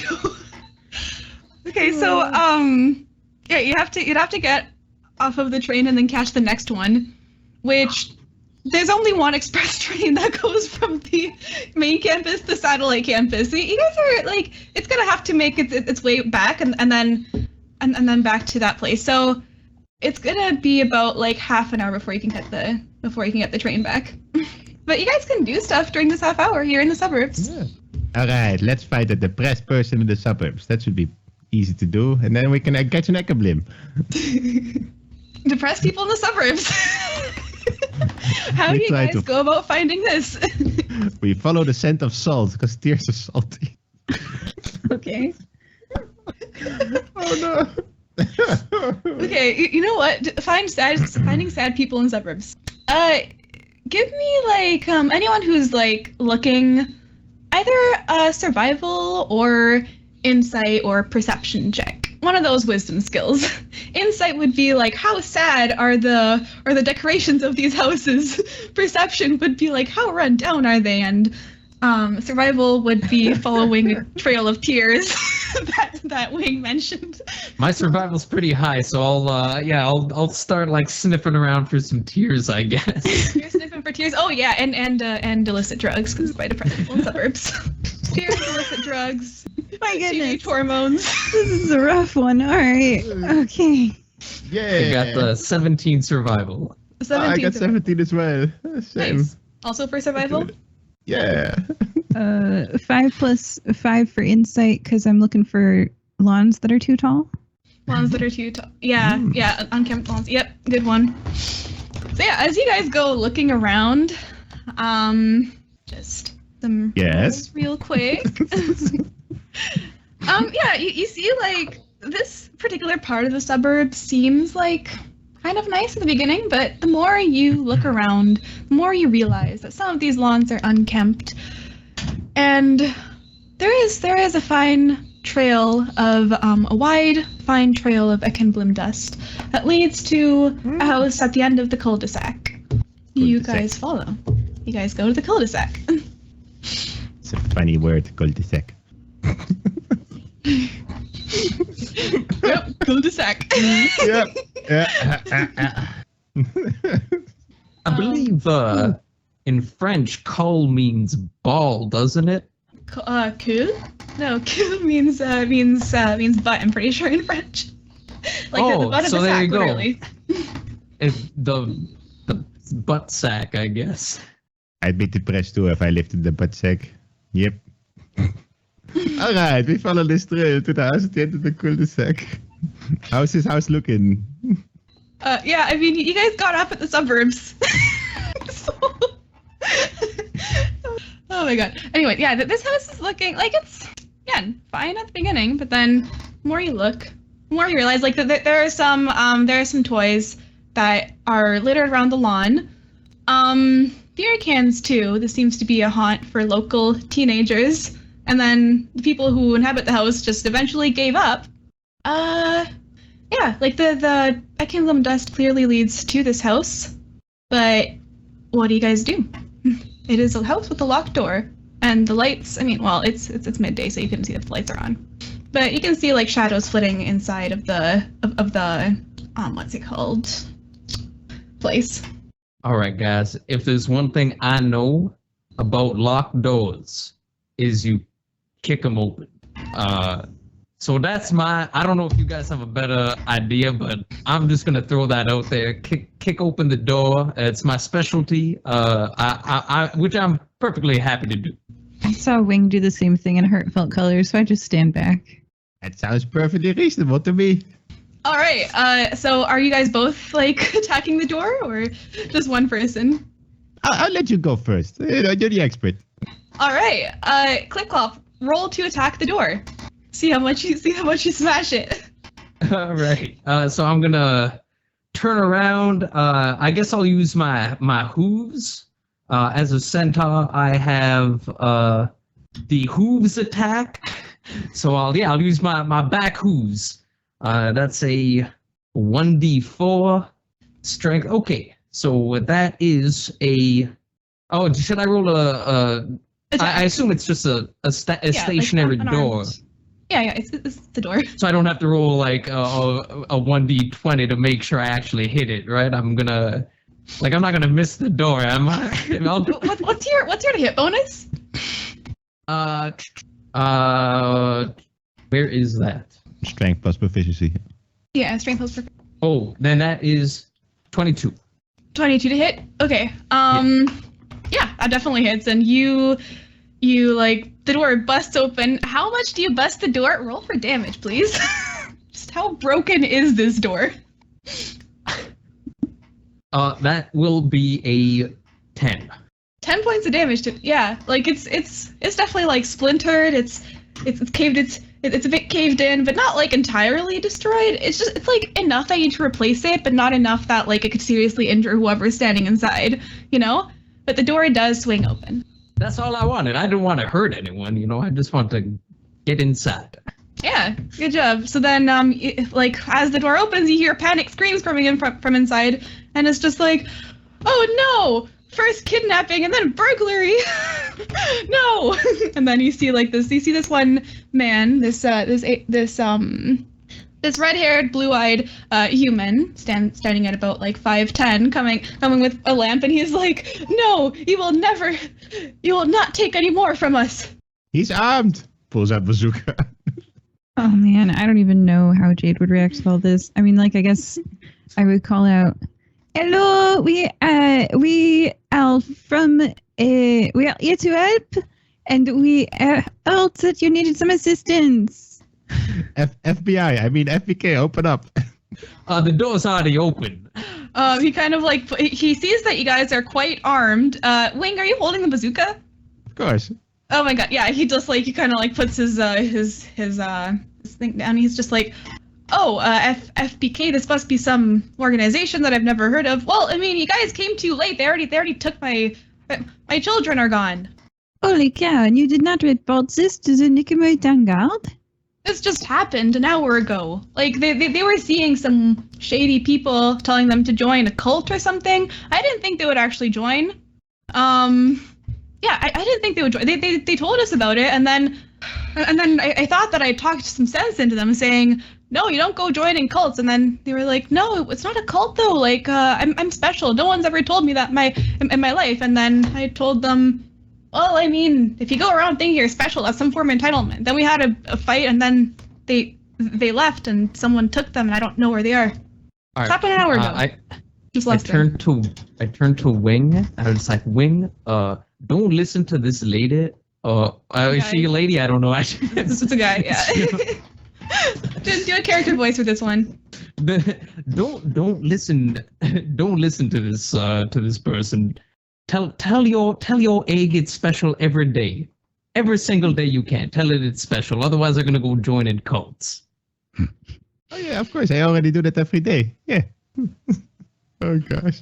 And then he's gonna look at you guys and say, so, like, does the FBK compensate for doors that were smashed in, or is that something else I need to pay for? Okay, we're gonna find the tilted now. Thank you for assisting. Just gonna back out of here. Do, do, do, do, do. I leave 100 gold. Oh, that's nice. That's right. It's like $10,000. It's super nice of me. Oh yeah. Fix your house, I don't say. Oh yeah, it needs fixing. There's toys and beer cans and oh god, it's rough. Oh no. As we're walking away, I kind of shout through the open door. It's like, oh, mister, did you happen to see which way your kids were going? They went. They said something about going to the Winking Rat. That's a bar that's near here. You let your kids go to bars. Okay. All right. Hey, I mean. Miss Jade, don't you know a nice orphanage where we can take these kids afterwards? This guy seems a bit shady. This guy, It seems like the person who took these children from this person was doing the right thing. You know, I do not truly believe that Ekniblim are not deserving of human rights. Can we blame them because they took the children from this person? Yeah, he's not. Yeah. This guy Anyway. is not a good parent at all. He's just like, he's gonna seriously rethink his parenting choices after this. He's like, those kids just threatened to join cults. They're not actually gonna do that, and they did. Yikes. Is that not better for them than staying? Yeah, I do not know. Amen. I don't know. Here's some money for your dog. Bye. Oh no. Suburbs, man. Yeah. Okay. You know, our train is almost here. We only had half an hour, so I feel like we definitely did that. So would you like to go to the train station, Wing and Clipclop? I mean, we could just pop into this bar, see if the Ekniblim is there, like bag it and take it back with us. Then we already have one, you know. Okay, let's split up. I will go to the tree and you do the kidnapping. That is illegal. Here are some handcuffs, and I give you my pair of the dimensional shackles. I still have my manacles, I think, is in my items list. Okay, I will meet you at the tree. So No, you guys actually, are- you take that Ekniblim all the way to the professor. I do not want to be involved in that aspect. I will get the tree and I will meet you at the professor. Okay, so splitting Okay. party. Yeah, I can't do illegal stuff, DM. Yeah. Paladin of the Crown. I mean, My party illegal. members have broken down a door. I'm all like, nah. I'm 3 for 3 so far with doors. 3 episodes, 3 doors. See, catch Clipclop next time on the 4th door. It's like the 4th wall, but he breaks it down. Like, I got lockpicks in my backpack, so maybe next time we just, you know.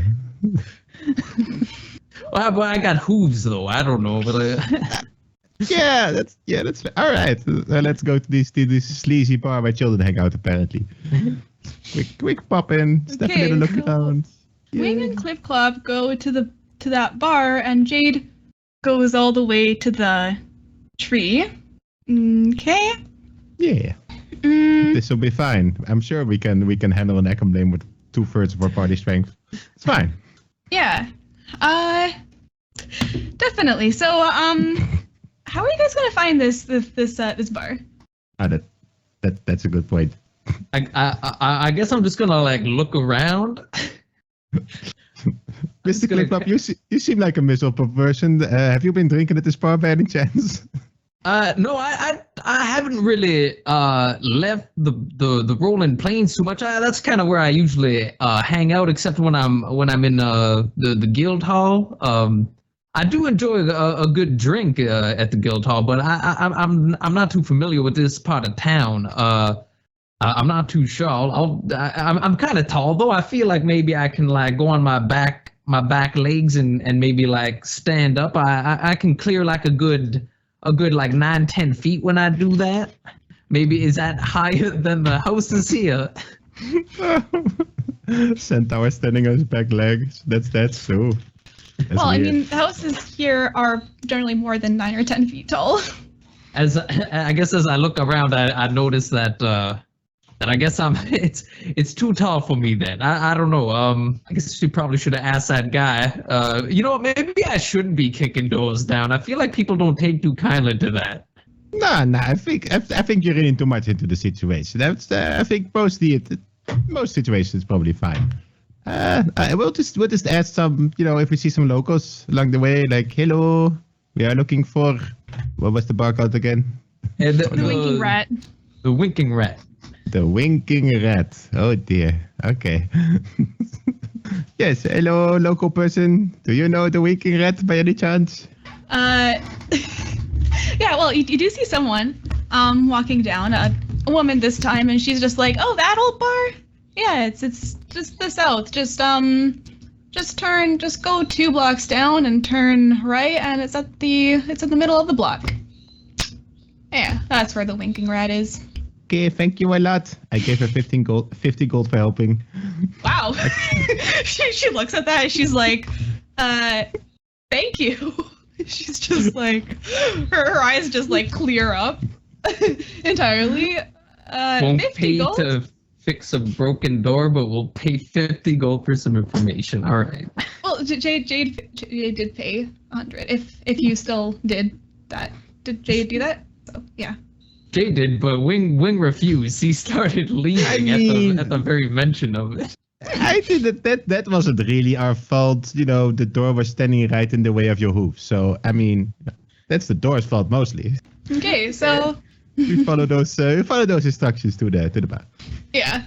So at the bar, you see it's like a sleazy-ish bar. It's more like a pub, honestly, like more like a public house. It doesn't have any bouncers or anything. You can just go straight in. There is the fine Akemblem dust around there. And give me a perception check. I'm gonna look something up. Ooh, 12 for me. To 25.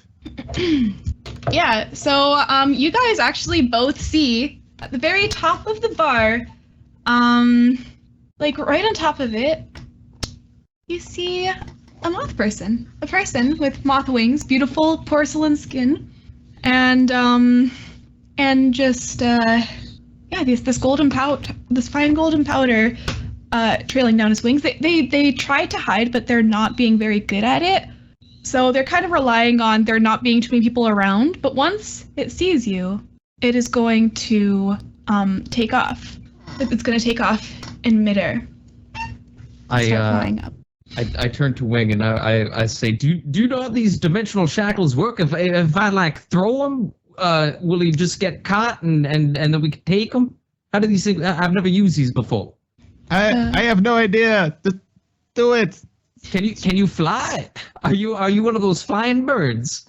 Excuse me? So just because I'm a bird, you think I can fly? All right, okay, I got an idea. So I take out the dimensional shackles, and I give them to Flappy, and I command Flappy to fly towards the Ekkenblim and try to catch him with the dimensional shackles. Okay. What's Flappy's movement speed? First of all, let's see. Is he gonna outfly the Ekkenblim? If I remember, he's pretty fast. But hold on, I gotta look that up. I have it somewhere here. Wait, the Ekkenblim is already trying to fly away? Yeah. Like they Oh. saw you and was just like, oh no, I got spotted, and then it's gonna try to fly off into the sky and into the clouds where they can't be seen. I will try to slow him down. Nugget Brief Lightning on him. I'm going to use my action to make a Nugget Brief Lightning. Okay, I can take a breath now. Let's go. So what's the range of that spell? The Ekin is about 50 feet away at this point, because he was on top of the roof, and actually 20 feet. Never mind, 20 feet because he just took off. Didn't actually get 30 feet yet. Oh yeah, I thought he was inside the bar, but he was out. No. He was outside, like on top. He was preparing to fly away, trying to hide, but not doing a very good job. Okay, I can do 20 feet because it's a 30-foot cone. Okay. Yeah, let's call this a surprise round. You guys get a surprise round on this Ekin limb. Okay, what's your damage and what's the save for it? Please make a dexterity saving throw. Dexterity. Oh, interesting. 17. Ooh, that's a lot. He only takes half damage. Yeah. He only takes 16 points of lightning damage. 16? Oh wow. Yep. Yeah, it's like 86 damage. It's a lot. 17 you said. 16. 16. Okay. Okay. How about you, Clipclop? What are you doing while this is the surprise action? I guess I was so Flappy, his movement speed is 30 feet speed for flying. So I guess I've done that then, I suppose. So I've given him the shackles, and I've told him to go and try and like throw them on him in the air. Okay, I'm gonna need Flappy to make an athletics check.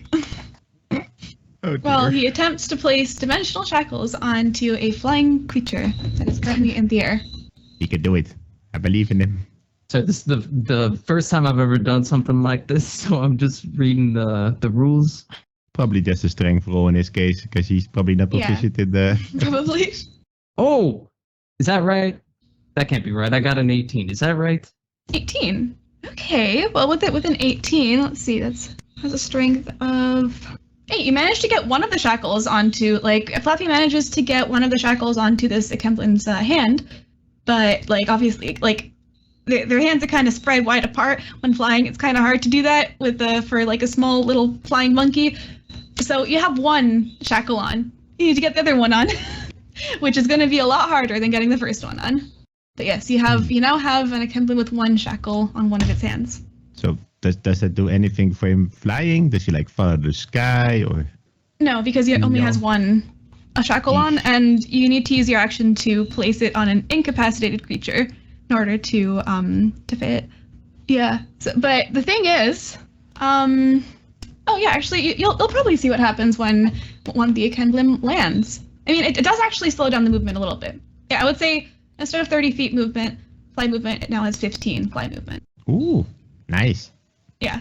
It's still gonna try to escape though.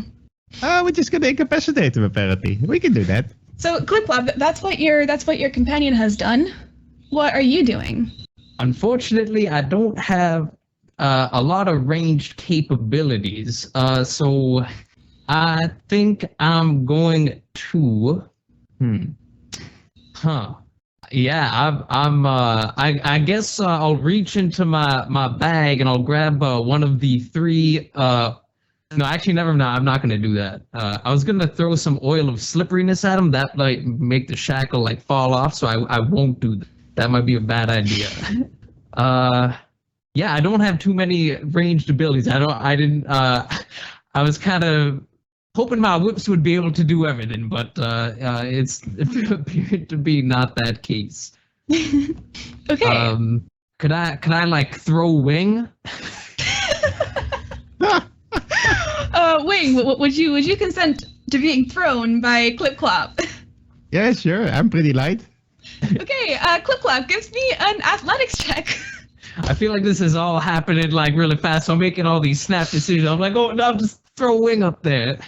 Athletics check. All right, I'm not bad at those. Okay, that is 21. 20. Okay, that's a good roll. So you pick this bird creature up, You rear on your hind legs and like with a push, you just shove him toward the Ekimlim, and he goes flying. Wing, you're flying. You know what it's like to fly now for just a brief second. I believe I can. Anyways, copyright stuff, but Wing, you do actually manage to get to the Ekimlim. I'm gonna need you to do an acrobatics or athletics check, your choice, to like actually grab onto the Ekimlim or fall 20 feet to the ground. Oh no! No worries. I can do Clipclop acrobatics. did his thing. Now it's time for Wing. I will roll an acrobatics. That's no problem. 24. 20. Yeah, that's definitely enough. So you just kind of bear hug this moth person, and now you are and now you are dragging him down. Indeed. Next round, he is going to be going to start sinking to the ground. Hey, we're doing it. And way to go, Wing! You by got the him. way, you actually see this like this Ekimlim has is not just carrying you now, but is carrying a this big bag with forms inside of it. Oh dear. Carrying quite a bit. All right. Okay. So I'm gonna take it to the ground. now that the surprise round has kind of gone off, it is time to roll initiative.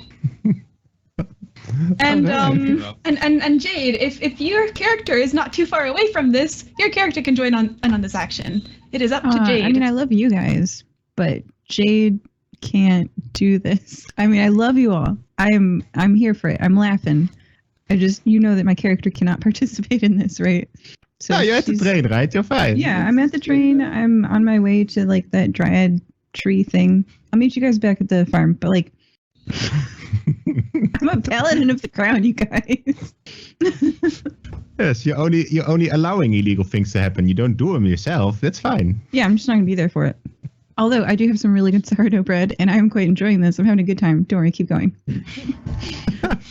Okay, so what did you guys roll for initiative? Yes. 13. 15. Got a 12. Not rolling well today. And Flappy's gonna go on your turn, just to make things easier.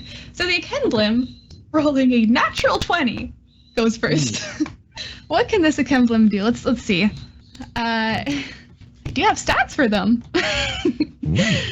So it's kind of in a tight spot right now. So what it's gonna do is it's gonna look down at Wing, and it's going to say, "Can't you see that I have precious quarry here? Do you want me to drop it? If I drop it, they will die. They'll be good for no one else." And then it's gonna try to bat you off of him.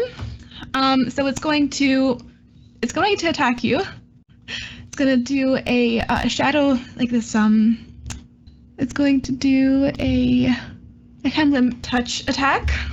Ooh. It gets a 22 to hit. Does that hit? Oh yeah, that hits. Oh my god. So Bring it on. you take 24 points of slashing damage. And then for its next attack, it's gonna do another Hemlim touch. Actually, no, it's gonna look at you with its piercing gaze. Mm. It has disadvantage on this, but it still rolls a 21 to hit. Oh yeah, 20 hits. And it turns out that I did need an online dice roller for this. It's gotta be a lot of dice. Yep, it is. Another 36 points of damage. This is radiant damage. Oh, it's quite a lot. Is Wing still hanging on to this Kemplim? Oh yeah.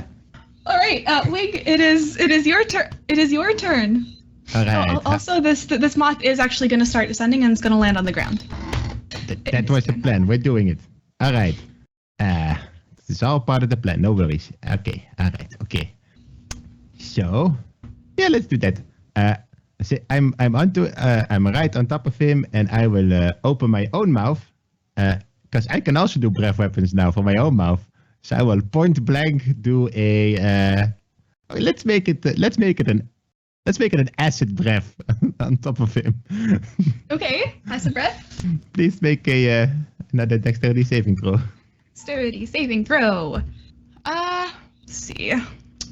Rolled kind of high. Rolled above a 20. Alright. Takes half. He only takes 12 acid damage. Still a good chunk. How close to the ground are we now? So he used all of his movement to go back down to the ground.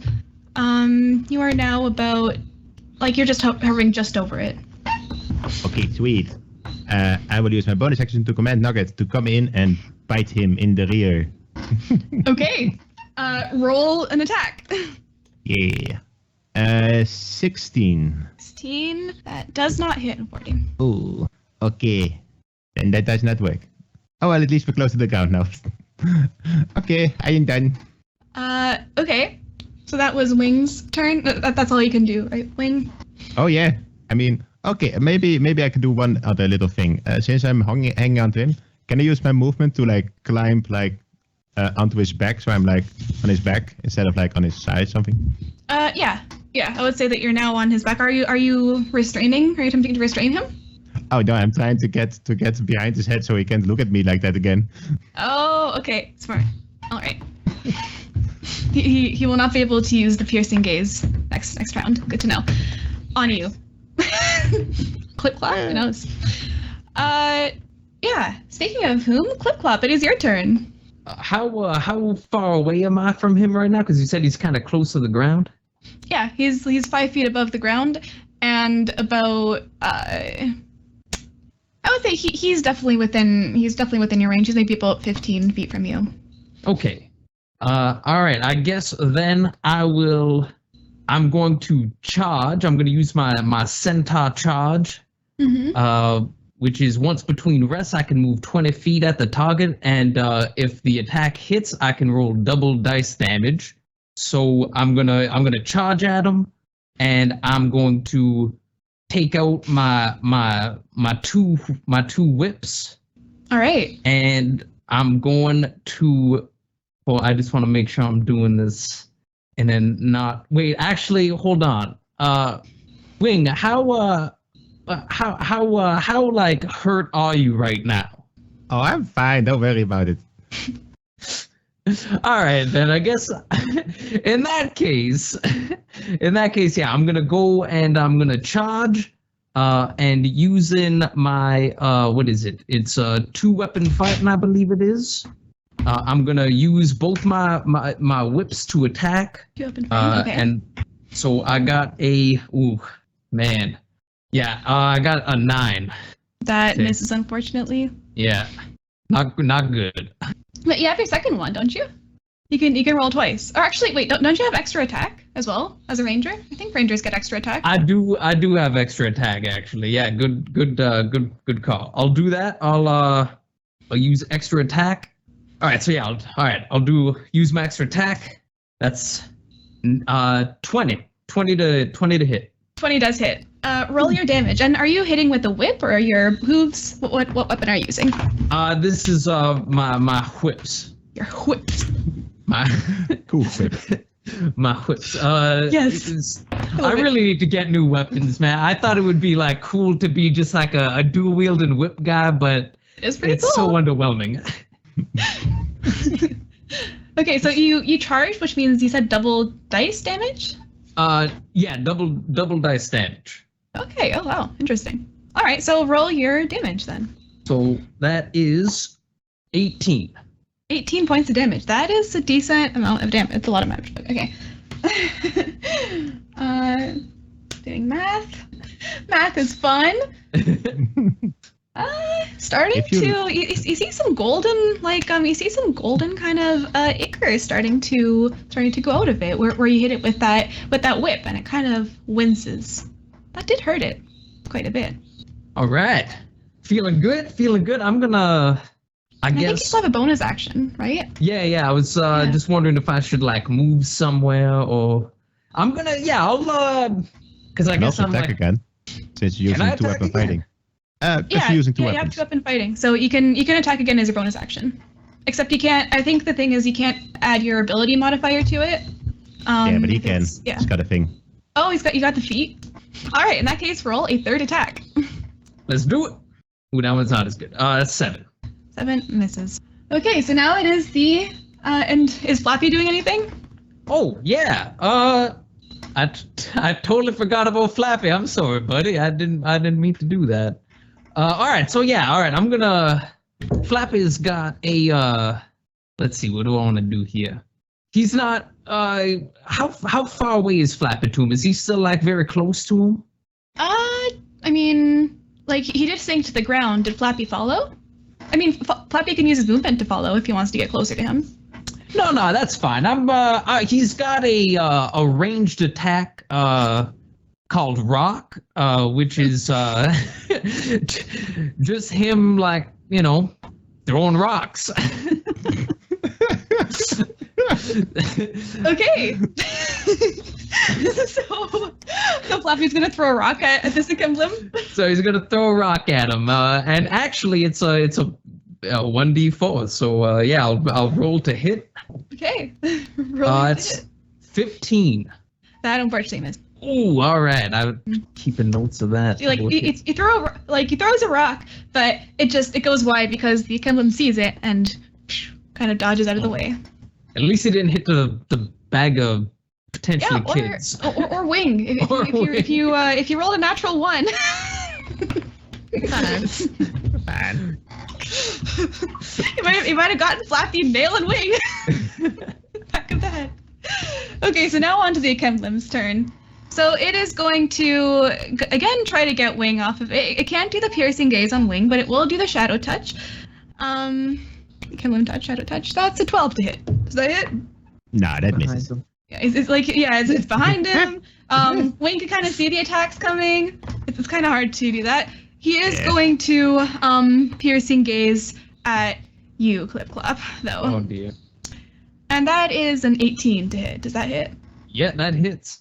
Okay, so you take 27 points of radiant damage Oh boy. as it looks at you, and you did get close enough to kind of breathe in its dust. You feel that kind of vibrating through you. It's a really weird sensation. And then they do have legendary actions. Excuse me? Oh dear. Yeah. They have legendary actions. But one thing that costs 2, they both cost, they both do 2 actions. It's 2 out of the 3 legendary actions. And the thing that takes 1, you can't really do because you can't really hide behind a screen of moss if someone's on it. But it is going to try to start making a little circle with the dust around it. It's going to try to beat its wings, but you can tell that the dimensional shackle is kind of throwing it off. It's not working. The circle that is trying to form is not being formed because it has a dimensional shackle in one hand. And that is the emblem's turn. Wing, what are you doing? Wing and Nugget, I should say. Well, since Nugget is close by me now, all right, this is what I'm going to do. I am going to use a ready action to ready an attack with my net that I have, and then I'm going to use my bonus action to command Nugget to use the help action. My ready action will trigger after he has given me the help action, so I can attack normally, because otherwise I attack with disadvantage because I'm within melee range with the net. All right, so because I do it in that order, Nugget gives me the help action. I no longer have disadvantage on attack, so I can do a normal attack with my net. Let's see if I can net him. Okay. A 17 to hit. Just misses. Oh, 18. Oh man. Just misses. It would have been so good. Okay, that's literally all my actions to do that. Okay. Good initiative though. That's Wing and Nugget. Clipclop, what are you doing? Sorry, I just want to see what one of my spells does. I forget right now. That's not very helpful, actually. Okay, so in that case, I am going to, I'm gonna go ahead and if I cast Fog Cloud, would that hinder Wing's ability to make attacks, considering he's currently riding the emblem right now? So what does Fog Cloud do? Does it heavily obscure an area? Yep. I believe it does. I see. In a 20-yard radius. It creates a fog that heavily obscures the area. Yeah, and one's heavily obscured, you can't see, and then you have disadvantage on attack rolls, right? But then Wing is right on top of this creature. Well, Wing, if you want to attack it, you don't have disadvantage, but like say that Nugget is not right on top of this creature, Nugget would have disadvantage in any attacks that they do. Oh yeah, plus you dropped your net right next to it. So I feel like that would probably just cloud the area and Wing wouldn't be able to find his net as easily. Oh, yeah, forget about the net. So yeah, Wing can still attack, but Nugget will attack it like without disadvantage, Nugget will attack at disadvantage. And I guess Flappy myself and Flappy too. Yeah, he would also attack it. All right. What would happen? Because you said the net is on the ground. Would I be able to go and grab that net and try to catch the Ekemblem? Is that something I could do? It's a free action to pick it up. It would be an action to toss the net. So yes, that is something you could do because you are within movement range because it hasn't been able to move anywhere. All right, I'm gonna go ahead and do that then. I'm gonna go grab that net, and I'm gonna, I guess, I don't know, is that a good idea? Because now Wing's gonna be trapped in there with him if I throw the net on him. It is true. Yeah, I'm just gonna do it. Sorry, Wing. I'm gonna throw the net on him. Yeah, like the creature is already half restrained by the dimensional shackles. It can't attempt any form of interplanar travel, so it can't make its portals basically. But it can still attack Wing because it's not fully restrained. The shackle is kind of flailing on one hand. You need to put it in the other hand for it to work. So yeah, roll your attack with the net. Oh my god, 7. Oh yeah, once again that misses. Like this, something's wrong with this net. It's just like so slippery. Maybe it's from being inside of Jeremy that it just got all this oil on it. There's this frog oil. Like whenever you pick the net up, it just slides right off. Because of frog goo. It must have entered the wrong intestine or something. Okay, I'm not keeping my weapons inside my frog. That's just weird. Oh no. Okay. Okay. In that case, Clipclop just drops it. Tries to throw it. Tries to do something funny. Tries to you try to lasso, but lasso doesn't quite work with the net. Let's say that. Oh my gosh. Okay. Yeah. Is that the end of your turn? Is there anything you would like to do as a bonus action, or have Flappy do? Yeah, I'm gonna, I guess, get Flappy to try and attack. We gotta get some damage on this guy, right? We gotta try and bring him down a bit. Yeah. So instead of maybe throwing rocks at him, maybe we'll do let's do, I guess, we'll get him to try and bite him a bit. No, we'll do a slam. We'll get him to slam into him. All right. So roll your slam attack. That is 19. 19 does hit. Roll your damage. 19 hits. Oh boy. All right. Let's see. Where is? Nope, that's the right dice. There we go. Not much. 7. 7. Okay, 7 plus 7. That's good. Then yeah. So what I imagine is Flappy takes the rock that he dropped before, or just another rock, and just goes and dive bombs the Ekemblem and hits him right in one of his little bug eyes, and he has to close the eye and just be like, ow. Just like a flying monkey, go for the eyes. Yeah. Good job, Flappy. Dude, Flappy's killing it. Okay, it is now the Ekemblem's turn once again. It is going to attempt to okay, first of all, it's going to start off with its legendary action. Seeing that it sees that you guys are trying to trap it, does not like to be trapped. It is going to as a bonus action do winged step. So its body appears to explode into hundreds of moths as it teleports to actually hold on. I have to do the legendary action. So you see this swarm just of moths just come around this Ekemblem. It appears within 30 feet of the Ekemblem. I'm using the stats of a different creature and repurposing it a bit. So yeah, it summons a big swarm of golden moths 30 feet away from it, and it's going to bonus action explode into those moths, and then that flock of moths is going to join the other one, and then rematerialize. And that was its legendary action and bonus action. Yeah, next it's going to piercing Gaze Wing. Does not like what you did. Come at me. Natural one. So because Flappy like had hit the moth in one of its eyes, it doesn't quite work anymore. This piercing gaze, like at least not for this round. So it can't use that. It can't use melee effect. It's kind of useless. It's just going to try to escape at this point. It's still holding the sack. So when it rematerialized and materialized, did the shackle fall off of it by any chance? Ooh, very good question. Oh, actually, hold on. It can't use any kind of, It can't use any kind of teleportation. This is technically teleportation. Never mind, it didn't do that.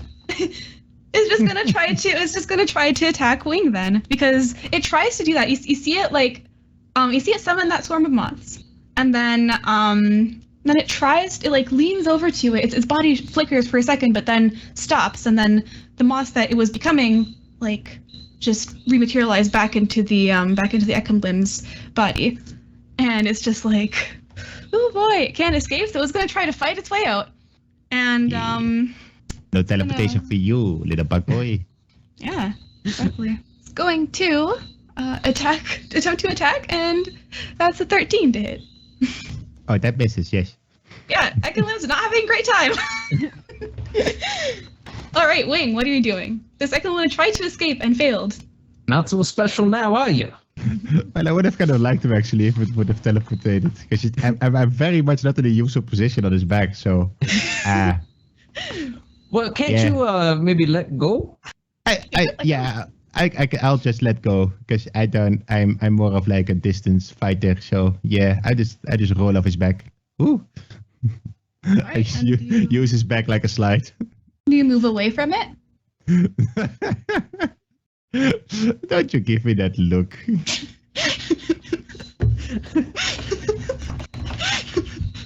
Hey, I mean, it missed its last attack. Luckily, there's ways around that. Yeah, that'll be fine.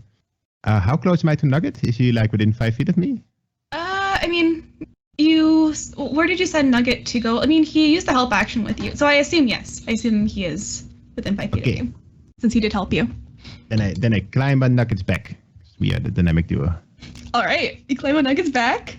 Yes, and then I'm gonna take out my bazooka, and I'm gonna make 2 attacks against him, even though I'm within melee range, so I have disadvantage, but that's still better than getting attacks. That's true. Oh, the first one's a natural 1, so never mind that. No. And a 25, even though that does hit. That very much hits. Roll your damage. All right, 6 piercing damage and 10 extra lightning damage from Nugget's reaction as well. 16 damage. And then you're going to use my bonus action to command Nugget to move. Oh, well, he can do that. No, I don't want him to be hit. I command Nugget to use his bonus action to move away. And since I'm not using my movement to move away, Nugget provokes attack of opportunity, not me. Okay. So attack of opportunity on Nugget with its shadow touch. That's a natural 1. See, he's fine. He's fine. Yeah, this is a dice that always fails you when playing. Pretty good for DMing. For you guys. For me, it's just like, I'm just rolling once. Yeah, so we just moved 40 feet away, so I can just fire. Yeah, I'm going to use my cannon. I'm much better with my cannon. All right, I'm done. Okay, back to this turn. Can't use legendary actions. Don't feel like looking up at spells. Is it Clipclop after me? Oh, right. Oh, right, yeah, Clipclop is after you, yes. What you doing, Clipclop? I'm gonna do the only thing I think I can do, and that is pull out my whips and just give him some D4, 1d4 slashing. Okay, are you doing 2 attacks? I am going to do 2 attacks. All right. So we got, and that's a 12. So that does not hit, I believe. That misses, yeah. Oh my god. That's a 5. All right. Bonus action attack. Bonus, also- yeah, I'm gonna do that. Bonus action attack. Let's go. No, I'm deaf. 15. Not doing too good with the dice today. Having a rough time. You know what? I'm gonna give you a little lifeline. You can roll that last one with advantage, because like he's dodging one whip. He's like kind of blind in one eye. Can't really do the piercing gaze. Can't really attack. Not having a good day. You can roll the last one with advantage. All right. Oh wow! All right. 21.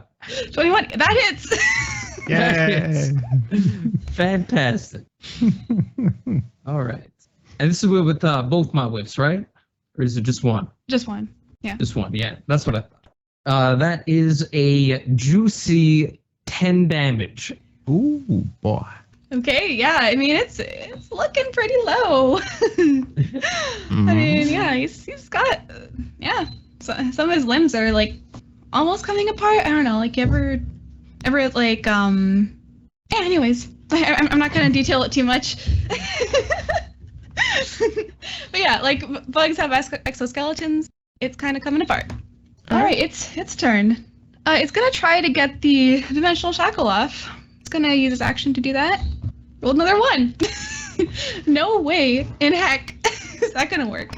It's gonna use its movement to fly 30 feet away from you guys.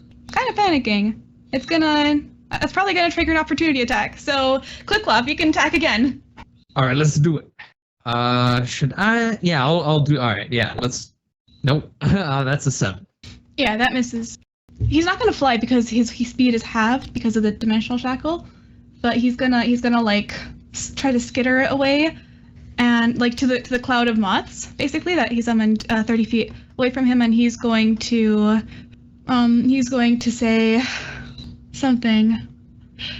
Let me think of what this guy says. He's going to say, TM brain. Oh my god. He's going to say, these children, I can just get more of them. And kind of just drop the bag inside the moth circle and disappear inside the group of moths, currently hiding. You can't tell because there's so many moths. You can't tell if they're hiding or if they've teleported. You don't know much about the dimensional shackle, but they're gone from view. And there's a swarm of moths 30 feet away from you guys. Wing, what are you doing? Well, I mean, I can't really see him, but we know he's in the swarm of mouths. So, yeah, I'm just gonna. I gotta do it. Actually, hold on. He doesn't drop. He wouldn't drop the thing. He would. No, he would keep it with him. Okay, but I'm assuming he's like hidden within the mouth, so I can just target him with an attack. Yeah, you can try. Oh no, I'm just gonna tell Naga to move 30 feet forward, and I am gonna spend another 3rd level spell slot to do my breath weapon again, because don't have to be able to see him to hit where he is hit. So he can do another dexterity saving throw against. Let's do fire this time. It's time to fire it up. So got an 18. Okay, again half This damage. guy. Yeah, This half damage. guy. He's very dexterous. It's still 16 fire damage. 16 fire damage. Yeah. So he took this. So you hear a scream, human-sounding scream, as most of the damage was absorbed by the sack that this guy was carrying. It's non-lethal fire damage because we're incapacitated, right? I guess it could be non-lethal, just very much scarring. Yes. Regular old non-lethal fire. So, yeah, they're both commoners. They both had like 4 hit points. So 8 damage is absorbed by them, and the rest 8 damage carries on to this one. Yeah, which you still like. Some of the moths, some of the moths are kind of like burned away, and you can actually see that. Like you can actually see like this charred up sack. And this guy trying to get away, but he's bluffing, and his bluff got called. Yeah, are the mouths burned away, so he's visible again, or? Part of them. He's still like partially. He's partially obscured. All right. This is fine. I'm done. Okay, Clipclop, what are you doing? You have this spectacle happening 30 feet away. I'm starting to think we probably should have went with Jade. I think we made a terrible mistake, Wing. We got healing. We're fine. We're fine. Don't worry about it. I got good berries. So I got a question. These Eckenblims, they're like moth people, right? And Yeah. don't frogs eat moths and other types of bugs? They do. but the frog of even the frog of holding is probably not going to have a mouth big enough to fit a hole that big a bug in there. I was just making sure. I wanted to cover all my bases. All right, so he's 30 feet away. Let's see here. I'm gonna go ahead and I have a 40 movement speed, and he's 30 feet away. He's still on the ground, or is he in the air? He's still on the ground. He can't flying Oh, that's would right, he be can't too fly. little. Yeah, he can still fly, but it's not enough movement. All right. Well, then in that case, I'm gonna move towards him, pull out my whips, and give it another go. All right. Roll Hopefully- your and- attacks. Hope I roll better this time. No. First one's a 7, and man, it's not my day. And the next one is a 11. Bruh, some dice you got there. I'm gonna switch it out soon enough. I tell you. So yeah, I mean, it's hard to see with the moths still kind of surrounding him. He's in there, but whenever you attack, you just get some of the moths surrounding him. At least I'm killing moths. That's hopefully I'll disperse them a little bit, keep whipping moths away, and then soon enough we'll be able to see them clearly. Yeah, you disperse the moths a bit more. I'm gonna make Flappy attack if I can do that, because I was having better luck with him. It feels like. Okay. Literally the monkey. Oh my god. You can have Flappy attack. Yes. I'm gonna have Flappy try slamming again. That one seemed like it worked all right. Okay, All right. so that is man, really 9. I'm not rolling well. Yeah. Does not hit, unfortunately. Yeah, it is now. It is now its turn. I'm gonna have to pull up this spell. Oh boy. Yeah. So each creature in a 10-foot radius sphere. All right. I need you to make a Wisdom saving throw. It's gonna attempt to cast a spell. You and Flappy. Oh boy. All right. Clipclop got a wisdom. You said Yeah. Clipclop got a 18. Okay. 18 just succeeds. Ooh. All right. And Flappy will get a 16. So 16 fails, but 18 succeeds. So, Clipclop, you are not affected. hello, Flappy. Flappy, though? Let's see. So, yeah, at the start of Flappy's turn, Flappy's gonna have to roll a d10 to see what... Or, I'll roll a d10 for Flappy, rather. Because this guy just cast Confusion on you guys. Okay. Yeah. Nice. I'm good though. You're good. You saved. And it's going to, it can't use its bonus action. I mean, it's not gonna move because it knows that you're gonna attack it. All right, Wing, what are you doing? Okay, time to finish this guy. Even though he's obscured, I'm gonna fire with my gun. So do I have disadvantage or anything, or? No, because they're not heavily obscured but lightly obscured. So yeah. Oh, okay. I was killing a bunch of moths with my whips before, so Ooh. All right, the first attack is a natural 20, and that's probably gonna be enough. That is. Because I'm getting 1d6 extra from the Dragon Wrath and a d6 extra from Nugget's reaction. So that's 2d8 plus 46 plus 5. You don't even have to roll unless you want to. It has enough hit points that gonna I finish it off. want to. Do it. 33 damage total. 33. Oh yeah. So Non-lethal. non-lethal. Yeah. You knock it out. Do you put the shackle on it? on the other hand. So it just kind of sinks to the ground. The moths disperse, going everywhere, but scattering the dust around with them. Unfortunately, you guys are both infected by the dust now. That's should be pretty clear. I think I already was.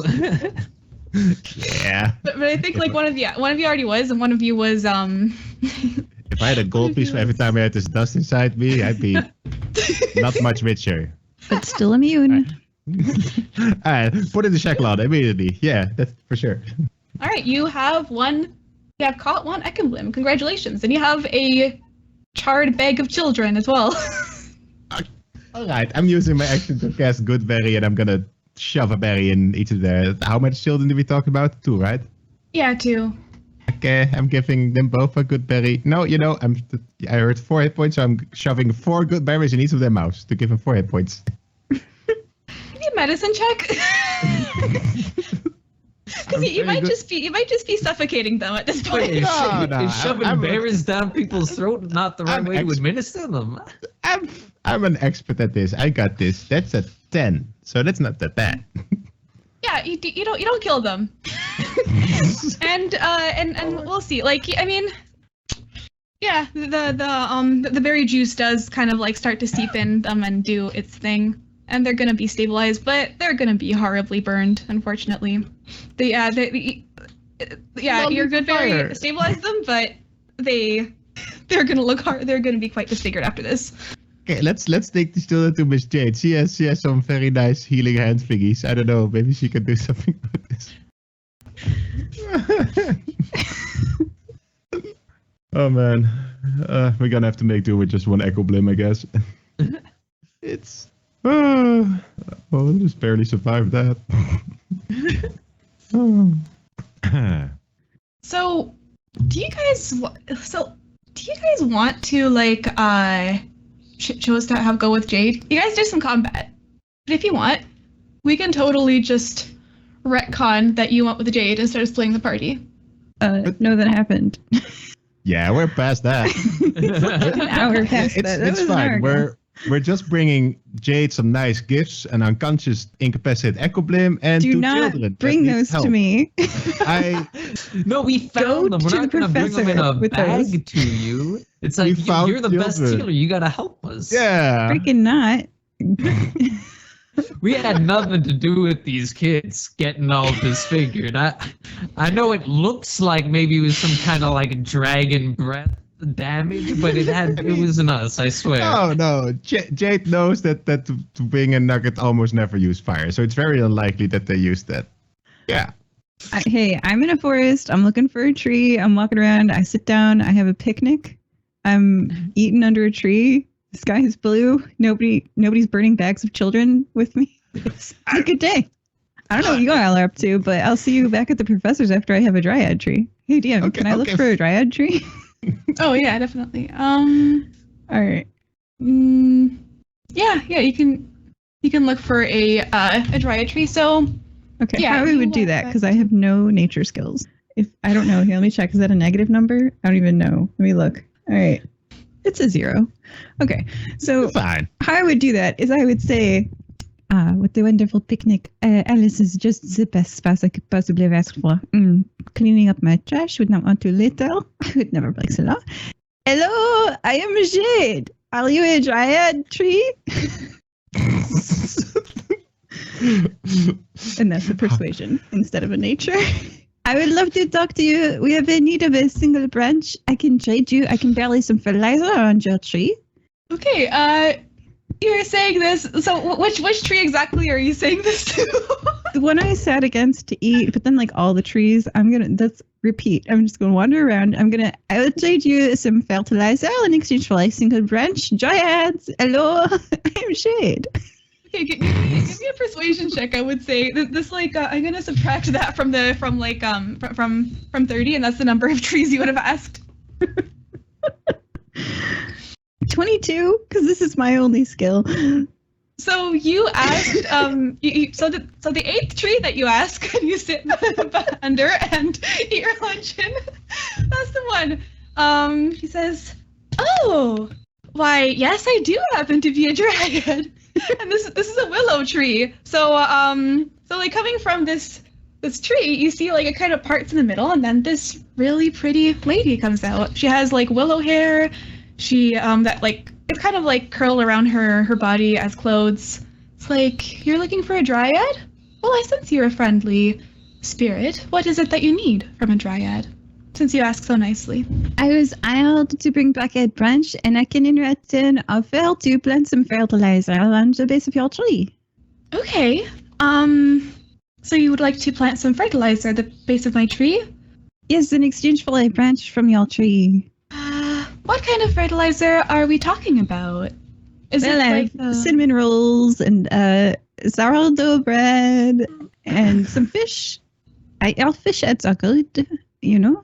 I can eat the fish body, but the fish head under the tree.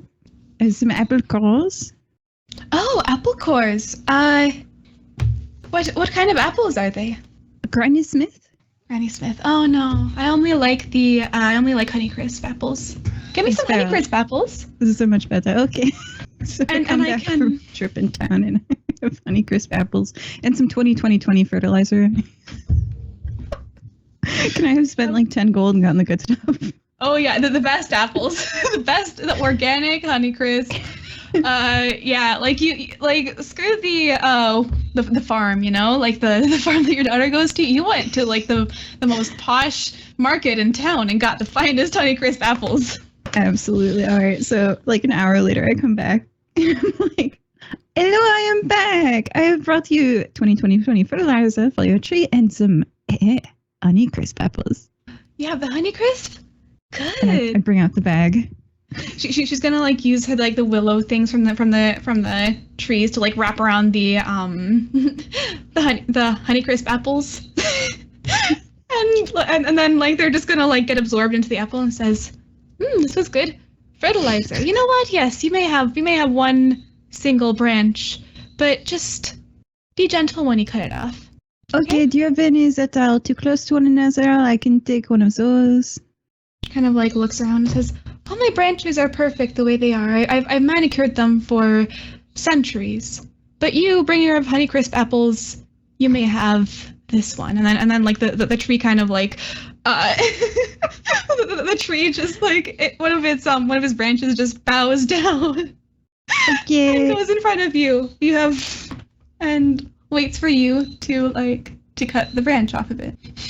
In the straightest swing that I can manage, this is an inanimate, non-moving target, so like I can hit it pretty good. I make like a very surgical precision blow and like I sort it. I sort it good. You sort it good. Yeah. But Okay. like yeah, you do see like the sap coming out of it. And she kind of like winces at the same time, but she's just like, oh well, the Honeycrisp apples will have paid for it already. Oh, and you're then so dear. And then she's just gonna melt back into her tree. And that's Okay. that's the end of that interaction. You got a branch from a dryad's tree. I leave more Honeycrisp apples for her, and I'm like, bye. And then I'm on my way to the professor's, unaware of all that.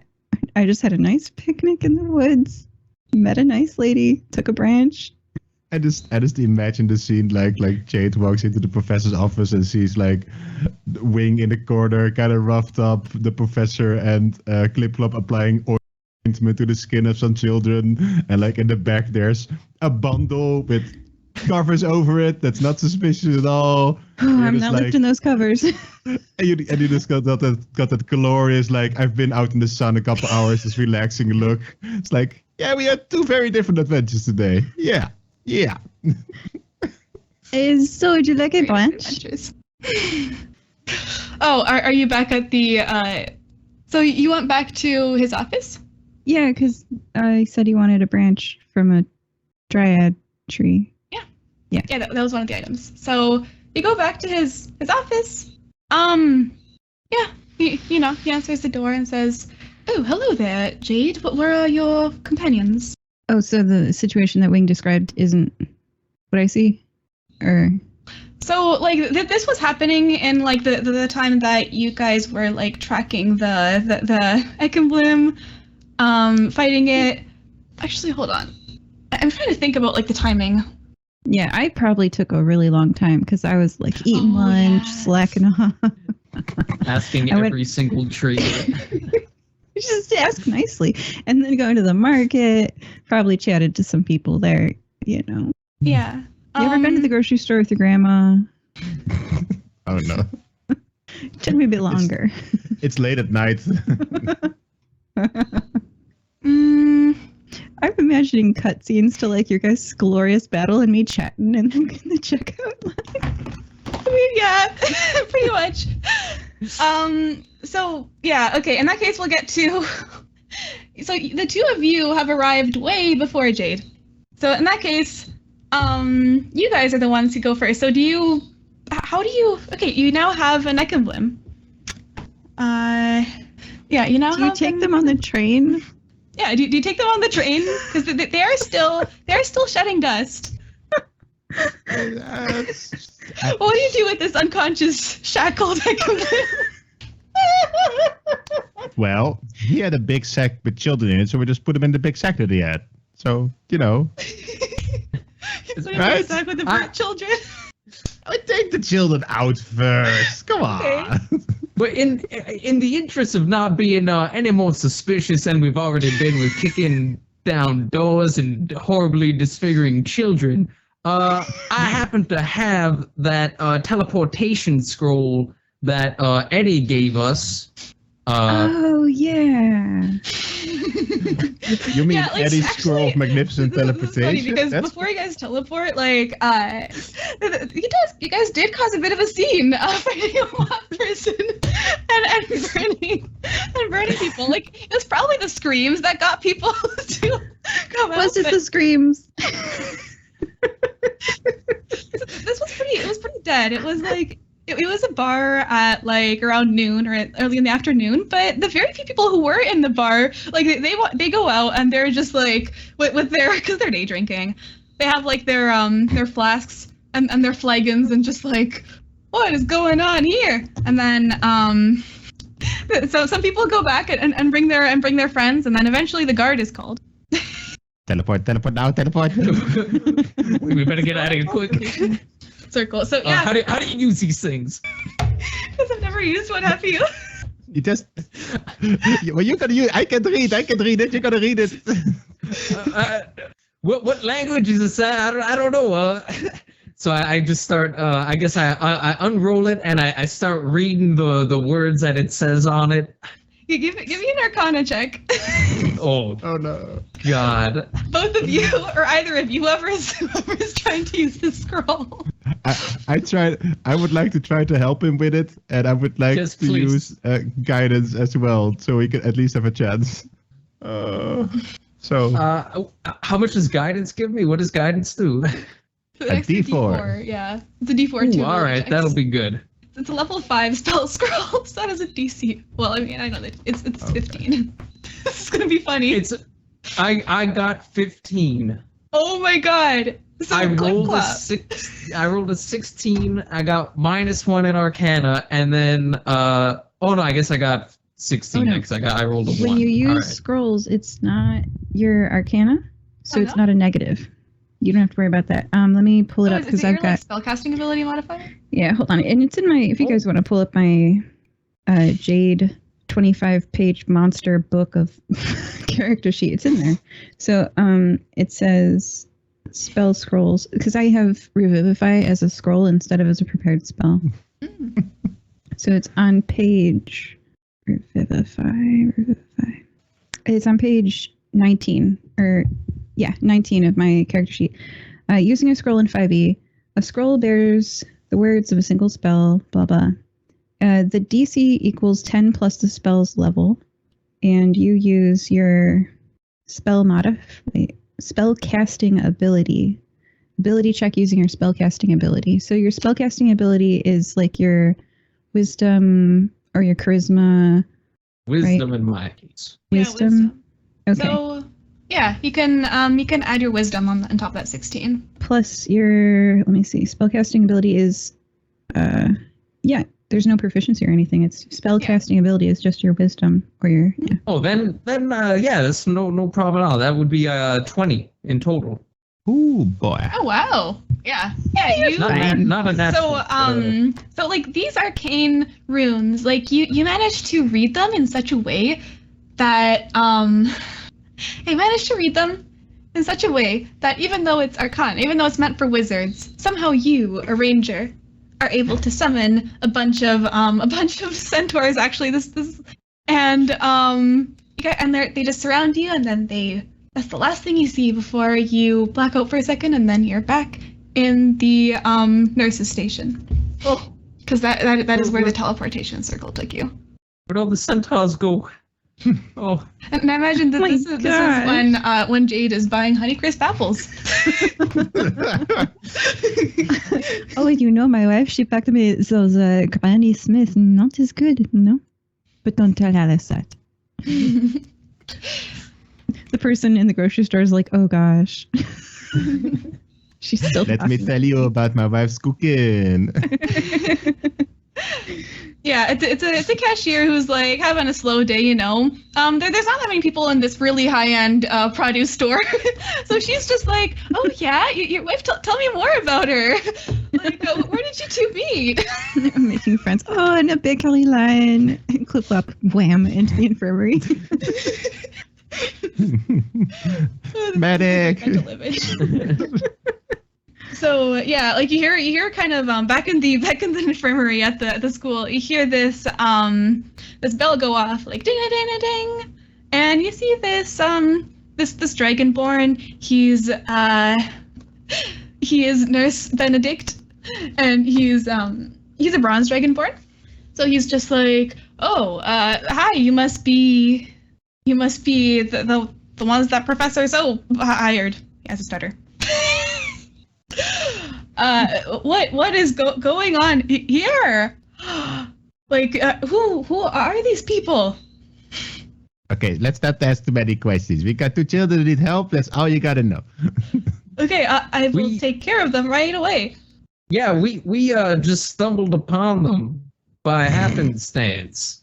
He's gonna insight check that. Roll deception. Roll deception. All right. Ooh, This is funny. 23. 23. Oh yeah. Like he's just like, oh well, you did the right thing by saving them and bringing them here. I will send for Professor So right away after I've gotten these children to safety. And looks like you guys might need some healing, or I can do a quick patch up for you if you want. Well, I mean, I don't want to say we deserve a reward or a medal for saving these kids and definitely not being the ones to horribly disfigure them. Let's not push it. Let's not.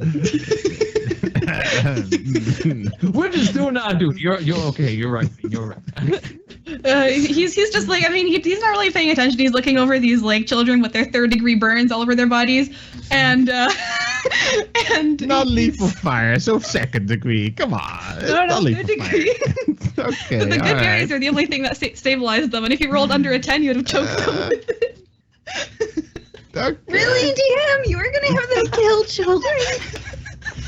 More like, really, players? You killed children? I don't know. I'm over here. You're not there. You don't know.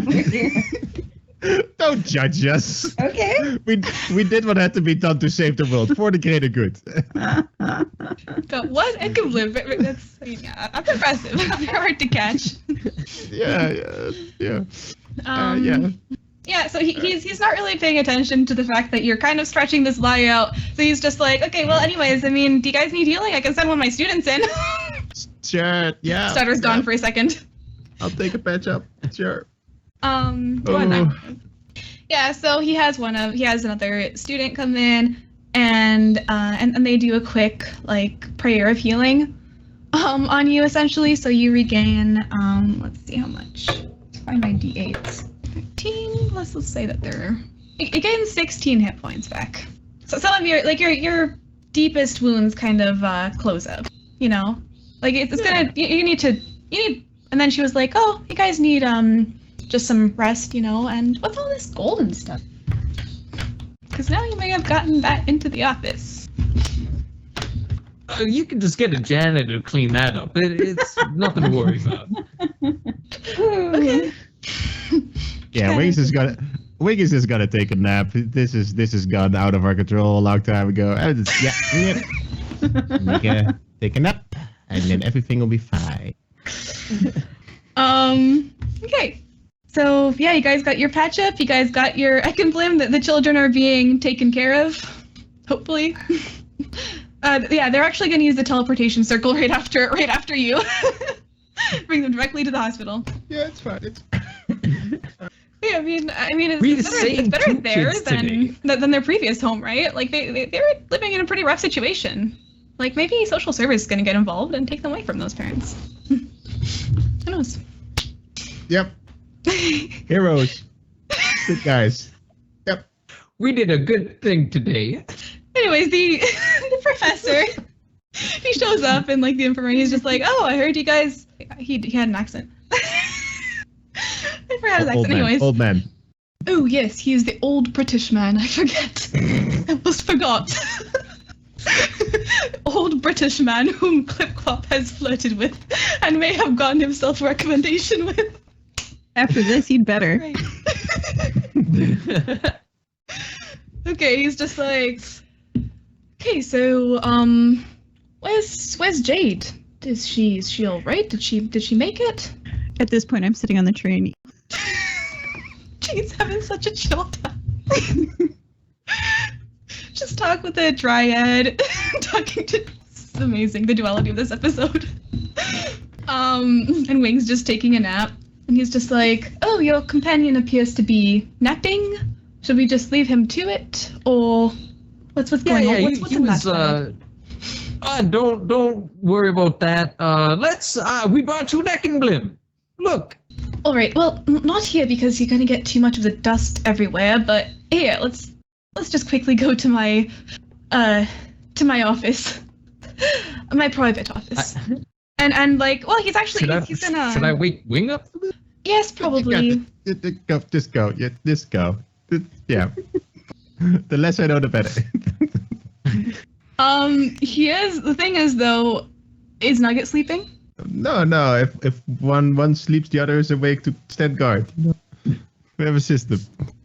Nugget, I think you better get Wing on your back. I don't know if you can understand me. I don't speak Draconic or anything, but I think you better come because we need your blood, and I don't want to try to get it myself. I think Wing would be better off doing that. Again, I don't know if you can understand me, so I'm just going to start poking Wing. I start poking Wing. So Nugget is a great proponent of tough love, and because Wing was being an idiot today, he just grabs his ankle and starts dragging him across the floor towards the office. It's like, yeah, I'm bringing him. What else you want? They're actually gonna use the teleportation circle, and he's gonna say, so do you know where Jade is? Or I believe she went to go get a stick of a dryad tree or something like that. Oh yes, the dryad tree. Okay. She wasn't too down with the whole getting Ekenblim and everything like that. So so she should be joining us soon, I think. All right then. All right. That sounds. I'll just leave a message for her to go to Adele. I think that was something that Adele wanted to show her. So, yeah. But you two can come with me. And he's gonna lead you to the teleportation circle because the office turns out, his private office is located somewhere different than his regular office. Bum, bum, bum. So, back to Jade. You arrive a while later. You're looking for Ademir So, but then you just get someone who gave you a message to just that he's out of the office. He's with some of the adventurers, but he told you that you can remain behind and you can spend some time with Adele. Adele! Oh, hey, I brought you some apples. Oh my god, are those Honeycrisp apples? They're almost as good as the Honeydew Crisp melons. Did you make those? Well, do you know the person who made those? I ask her as we chat. Oh yeah, it was actually me. It was something that the professor and I worked on together. Yeah, we combined honeydew melons and Honeycrisp apples, because you know that Honeycrisp apples are actually a blend of apples and grapes or something. I forget exactly. I was never like I'm more good at the growing and less good at the science part. He's got the science part down, but have confidence in yourself. You have created a new fruit, and it is wonderful. You're a very talented and gifted child, and I give you a hug, and I'm very proud of my kid who made a new apple melon. Aw, thanks, Mom. Well, I'm glad you're here because I just planted the last of my beans.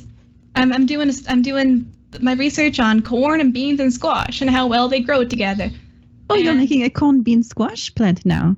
You have combined apples and melons, and now you'll make the three sisters become one. Yeah, that's my project. That's fantastic. They will put more nutrients into the soil and not need to be nicotized. Oh gosh, can my accent handle that word? Nope. Oh my god, like you've been listening to what I've been talking about with my thesis. That's the one bit of science I know about this. And then she's gonna hug Jade again. I was paying attention. I was. Yeah, well, she's really happy to have you as her role model. And so yeah, you and Adele spend the rest of the day together. And meantime, oh, I have this branch for you too. Wait, which one? The Dryad branch. Or this for the professor? I don't know.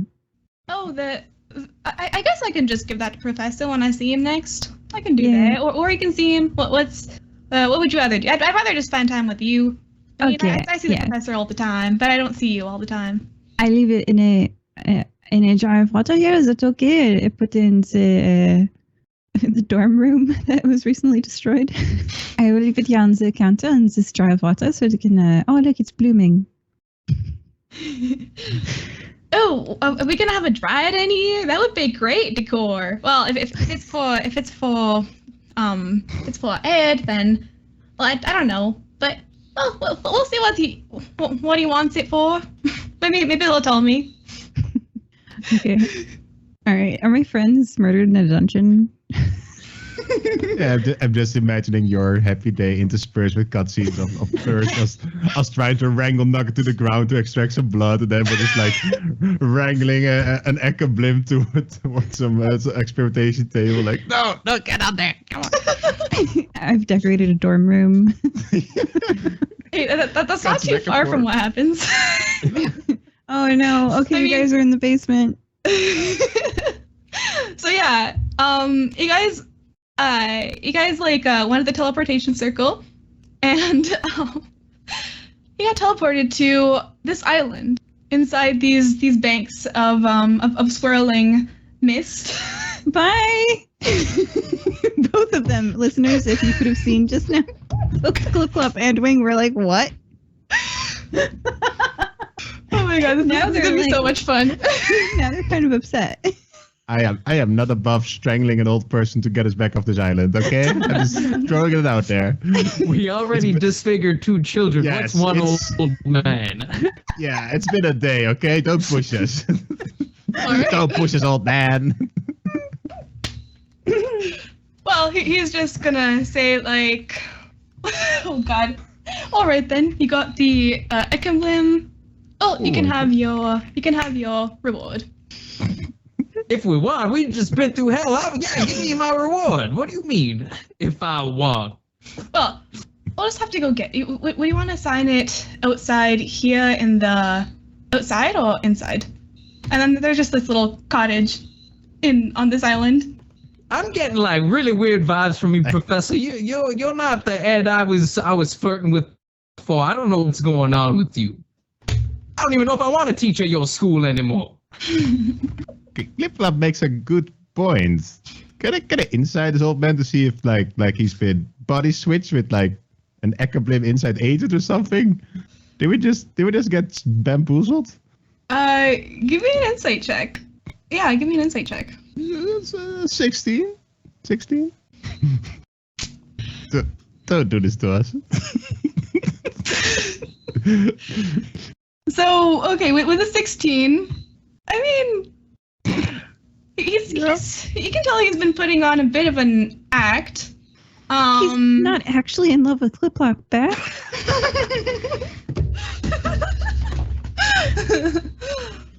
He's going to say, you know what? I will just show you. and he's gonna just like it's gonna kind of like he's gonna back away a little bit, like around 50 feet from this 50 feet from where you are, and you see this flash of golden light, brighter than you could possibly imagine. So bright that it almost blinds you, and you have to look away for a second. But then when you look back, you see a gigantic, gleaming, scaled golden dragon, 100 feet long, with a wingspan of 150 feet. Oh, that's so much better than the golden moth I thought you were gonna say. Yeah, I'll take a dragon any day over a moth person. And he's going to say, well, allow me to properly introduce myself. I am, well, people call me Remedios of the Golden Scales. I am what you see. Professor Edemioso is just a cover, so I don't get hunted down because people just simply don't like dragons.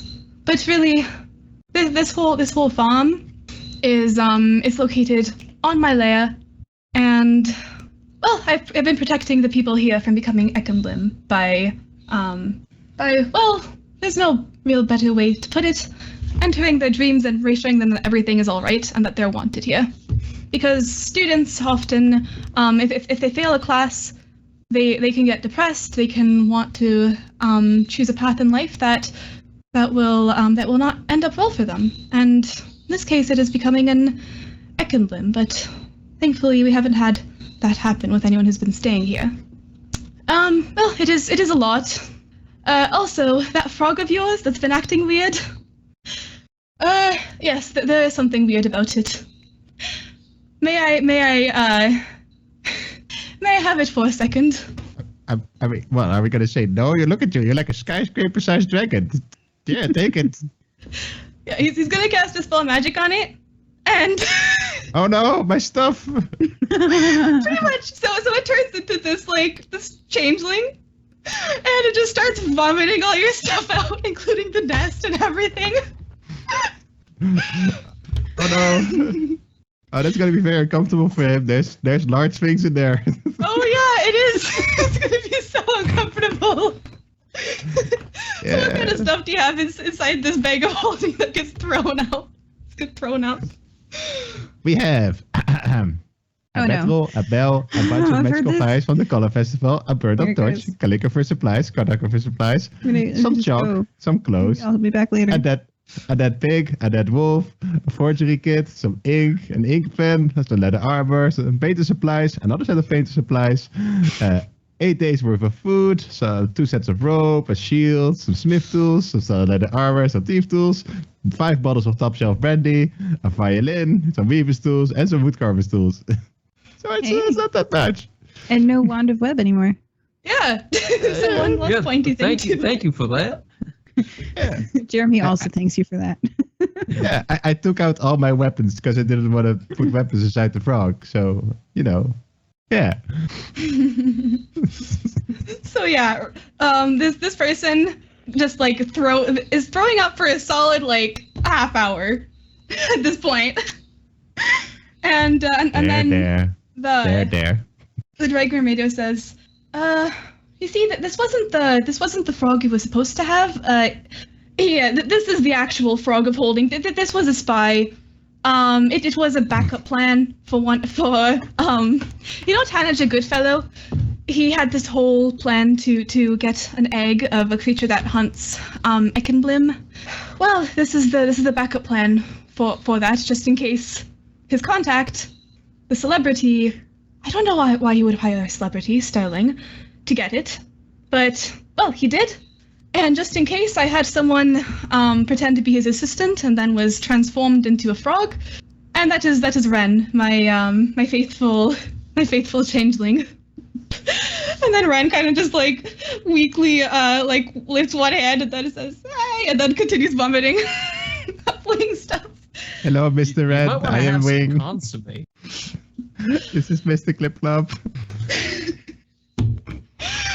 So then you have this other blue frog of holding, and Oh, well, here you go. You deserve this one. I'm sorry that it was a spy and not a frog this entire time. These frogs of holding are really quite cool. Oh, also this egg. It is actually one of my children. It is half golden dragon, half I knew it. I knew you. Wait, what? Okay. Whoa. Okay, what? first off, reacting to the child thing, I knew you ate Ekkenblim. And second off, it's half Ekkenblim. So it's like a dragon moth? Yeah. listen, Jade, don't worry about it. Just I'm spend not there. time with I'm your not there. daughter. Hey, Spend time with your Dryad, family. I'm getting you some apples. Oh my god, yeah, this is so funny. This is like I wasn't sure if you guys were gonna get to this ending where Remedios reveals himself, but like I feel like after everything you've done, you deserve that. You deserve to know what the hell is going on. While keeping 100% eye contact with the large golden dragon, just taking the new frog, just start shoving my stuff back into it. I need my stuff. I'm not getting my eye on you. Okay, so wait, the egg I have is half Ekkenblim. Well, I'm not entirely sure what it is. I was going through a dark period in my time. I was going to other planes and just experimenting and, impregnating things, and this, whatever it was, it might have been some sort of dragonfly. I'm not sure. But I have the other one. I have the other egg in my possession, and I thought it was fair that you should have it with your experience of raising dragons, and also with hiding in plain sight. What Wig was this would consent? like, yeah. I want to ask questions. I'm but not there. Just not gonna, yeah. I'm not there. Okay. I'm not there. We don't know these words. Okay. Yep. Oh, okay. He's gonna say, don't worry. It was, the other person was perfect. The other creature was perfectly willing to engage in activities with me. Okay, so We were married at some point on that plane, but it's my fifth marriage that technically never existed. Hey, Clipclop, you want to marry this guy now? Compare. I mean, I don't know if I wanted to begin with.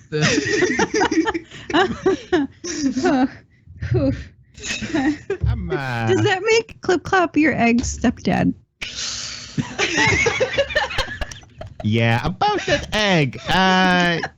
Yeah, you can keep it. I think I'm good. Which one? This one or the other one? Wait, there's 2 eggs now? Oh, yes. There were 2 eggs. We got the second one as a backup. Okay, you. Hey, Fred, Okay. you know you're only ever just a backup. That's your... Okay, I'm kind of disillusioned about this whole parent thing. He can keep his egg. He did things with the egg. It's his egg. I'm leaving the nest as well. He can keep the nest. That's fine. Me and we'll find ourselves another egg. That's not half brainwashing bug person. Okay, that's just weird. That's kind of racist. It's not the Okay, egg's fault. you're spending time with your family. You're not here. I'm not here. Well, isn't it all about how you raise the mind controlling moth dragon? Like, if you raise it with love, maybe it will use its mind control powers for good. Mr. Clipclop, are you hearing yourself right now? Are you really hearing yourself right now? All I'm saying is it might be a good thing to have one of these things on our side. And honestly, I'll say it. I thought you were gonna be just a good father, but I mean, now I'm not so sure. You're just like willing to throw away this egg. I pick up the egg and I shove it in Mr. Clipclop's hands. There you go. Now it's your problem. Always wanted. No, Clipclop has the exit. This is great. Okay, and then at this moment, you see this little white-haired child kind of like emerge from the home, because we might as well bring this full circle. Okay. He's a white-haired child with one eye red, one eye green, and he says, "Oh, what's all this then? Is something not strange happening, or something strange happening? What is going on?" And Remedios like turns to him and says, "Oh, Opie, don't worry about a thing. This is my research assistant, Opie. He's the one who grows the mushrooms. I found him. Well, actually, one of my associates found him. There's a whole association, known as Protection and Litigation from Extraterrestrial, Aberrant, and Terrible and Suspicious Entities. I forget the acronyms sometimes. But anyway, someone from my organization." I know Opie. Hey, Opie. Yeah, it's Opie. It's Opie Whitespore. You recognize? Oh yeah, he was in Sirs and Souls. I just wa- Wing, is that you? Oh my god! And then he's gonna go like prance up to you and hug you. Yay! Let's go play in the sand on the beach and ignore everything else that's going on here. Yep, let's do that. And he's like a high level druid, so he sees that you got some wounds. Oh, it looks like you're hurt. Here, let me take the hurt away. You will be not hurting anymore. And then he's going to kind of like touch you and. I'm good. I think I wanna feel the pain to know it's real anymore. I think I'm gonna keep it for today, so I know what's going on. This I understand. Okay, we're gonna build a sandcastle. Mr. Clipclop, you deal with the whole egg situation since you seem to want to take responsibility of that. Be my guest. Nugget and Wing, out. I was saying how I wanted some kids, so Well, I don't know. There you go. You have a kid Maybe now. this you will can be my adopt start. it. Well, in that case, you really do need the nest with you. Here, have another frog holding. Just what I've always wanted. A frog and an egg. Oh my god, this is pure chaos. And then Opie's gonna say, "Hey, do you guys want to come to a dinner party I'm holding?"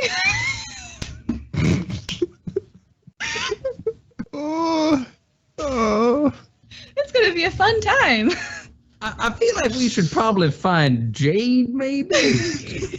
She's been taking a long time getting that dryad branch. I don't know. Okay. Well, I suppose that I could just send it to you. The only thing is, you won't remember any of this, and because he just told you some top secret information. So another creature is gonna come out of the hut. This is the Hut of Horrors, apparently. And it's a little thing introduced in Out of Time called a time dragon. Gonna turn back the time. Before that conversation happened. Wing, you have a normal frog of holding. Yep.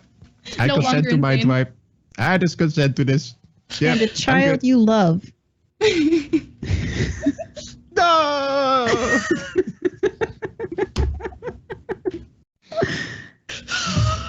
Oh my god. Curse me and my easy bonding. Oh my god. Because like he just filled his old secret organization's beans to you. So but hey, you signed a contract with Ademir or so, and you got 15,000 gold. Plus you guys have 2 pairs of dimensional shackles.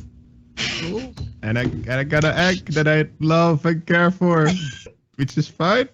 I mean, if you want, you can carry the sentiments of, oh, maybe I don't want this anymore through, or it's just like maybe you remember the conversation but not particulars of it. It's a weird alternate reality kind of thing happening here. Abby, Mr. Clipclop, you want to raise this egg? Let's do rock paper scissors for it. Rock, paper, scissors, shoot. Go on. Okay, ready? I got a Ready? hoof. Okay, All right. rock, paper, scissors, shoot. Oh, I'm seeing a rock and a scissors. That means right. that Clipclop gets the egg. I guess I'll be the proud father of whatever's in this egg. It eats Ekimblem and it's Ekimblem, so you're gonna have a great time. It's gonna be not a terrible teenager at all. It's gonna be moody, emo. Oh my God, you're raising half a I'm gonna cannibal. raise this thing like it's I don't know, like it's a centaur. I'm gonna show it proper centaur traditions. It is a centaur because it's Yeah. half and half, just like you. Just like me. See? Oh my god, I'm gonna love this kid so much, guys. Yeah, I actually had like reference art for what I thought it would be. It would basically be like a dragonfly dragon hybrid. It's interesting. So its bottom half is horse and its top half is person. Yeah, bottom half is it's dragonfly, top half is dragon. Here we go. See, a match made in heaven. I knew it. It was always meant to be. How do you even make a centaur anyway? Right? Thank you for listening to this episode. Really good. All right, so you guys have been kind of time skipped into a different universe, but you are now back with Jade, and Hello, you came back to the dormitory. I have cinnamon buns for you, and I added something. You'll never guess. Honeycrisp apples. Oh my gosh, Honeycrisp apples. I love Honeycrisp apples. You know what else I love? Consent vegan butter. Cruelty free. Vegan, cruelty free. yeah, you guys have a little party, like a little chill party, not like a rager party, with the students, including Adele and all of her friends, and you guys eat pastries, and this is and you guys have a chill night after what just didn't happen. Yep. Yeah. So joining us today were Jade. You take a batter and apples and pastry. Alice does, and she turns them somehow into delicious. I don't know. Crunch an apple. Clipclop. Well, I seem to have this egg, and I think there's a centaur in it or something. I didn't think centaurs came from eggs, but I'm gonna raise this thing, and I'm gonna love it like it was my own. And last but not least, Wing and Nugget. Oh, don't worry, Mr. Clipclop. Everything comes from eggs. That's what I experienced. It's true. Goodbye. Thank Bye. you for listening. Bye.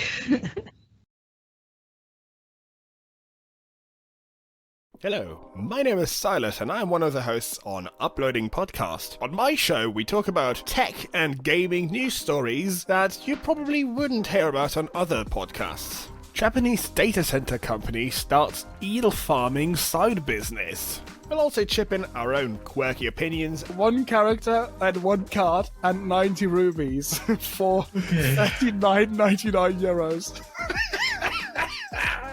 The Japanese gaming furniture brand Bahamut launched its first gaming bed. Who wants to stay in bed and game? Search for Uploading Podcast on Apple Podcasts, Spotify, or wherever you get your pods. Or follow at Uploading Pod on Twitter. – Leadership, the final frontier. These are the voyages of the Starfleet Leadership Academy. Its ongoing mission to develop leaders through Star Trek. To boldly go where no podcast has gone before. A leadership development podcast told through the lens of Star Trek. The Starfleet Leadership Academy. Available everywhere you listen to podcasts.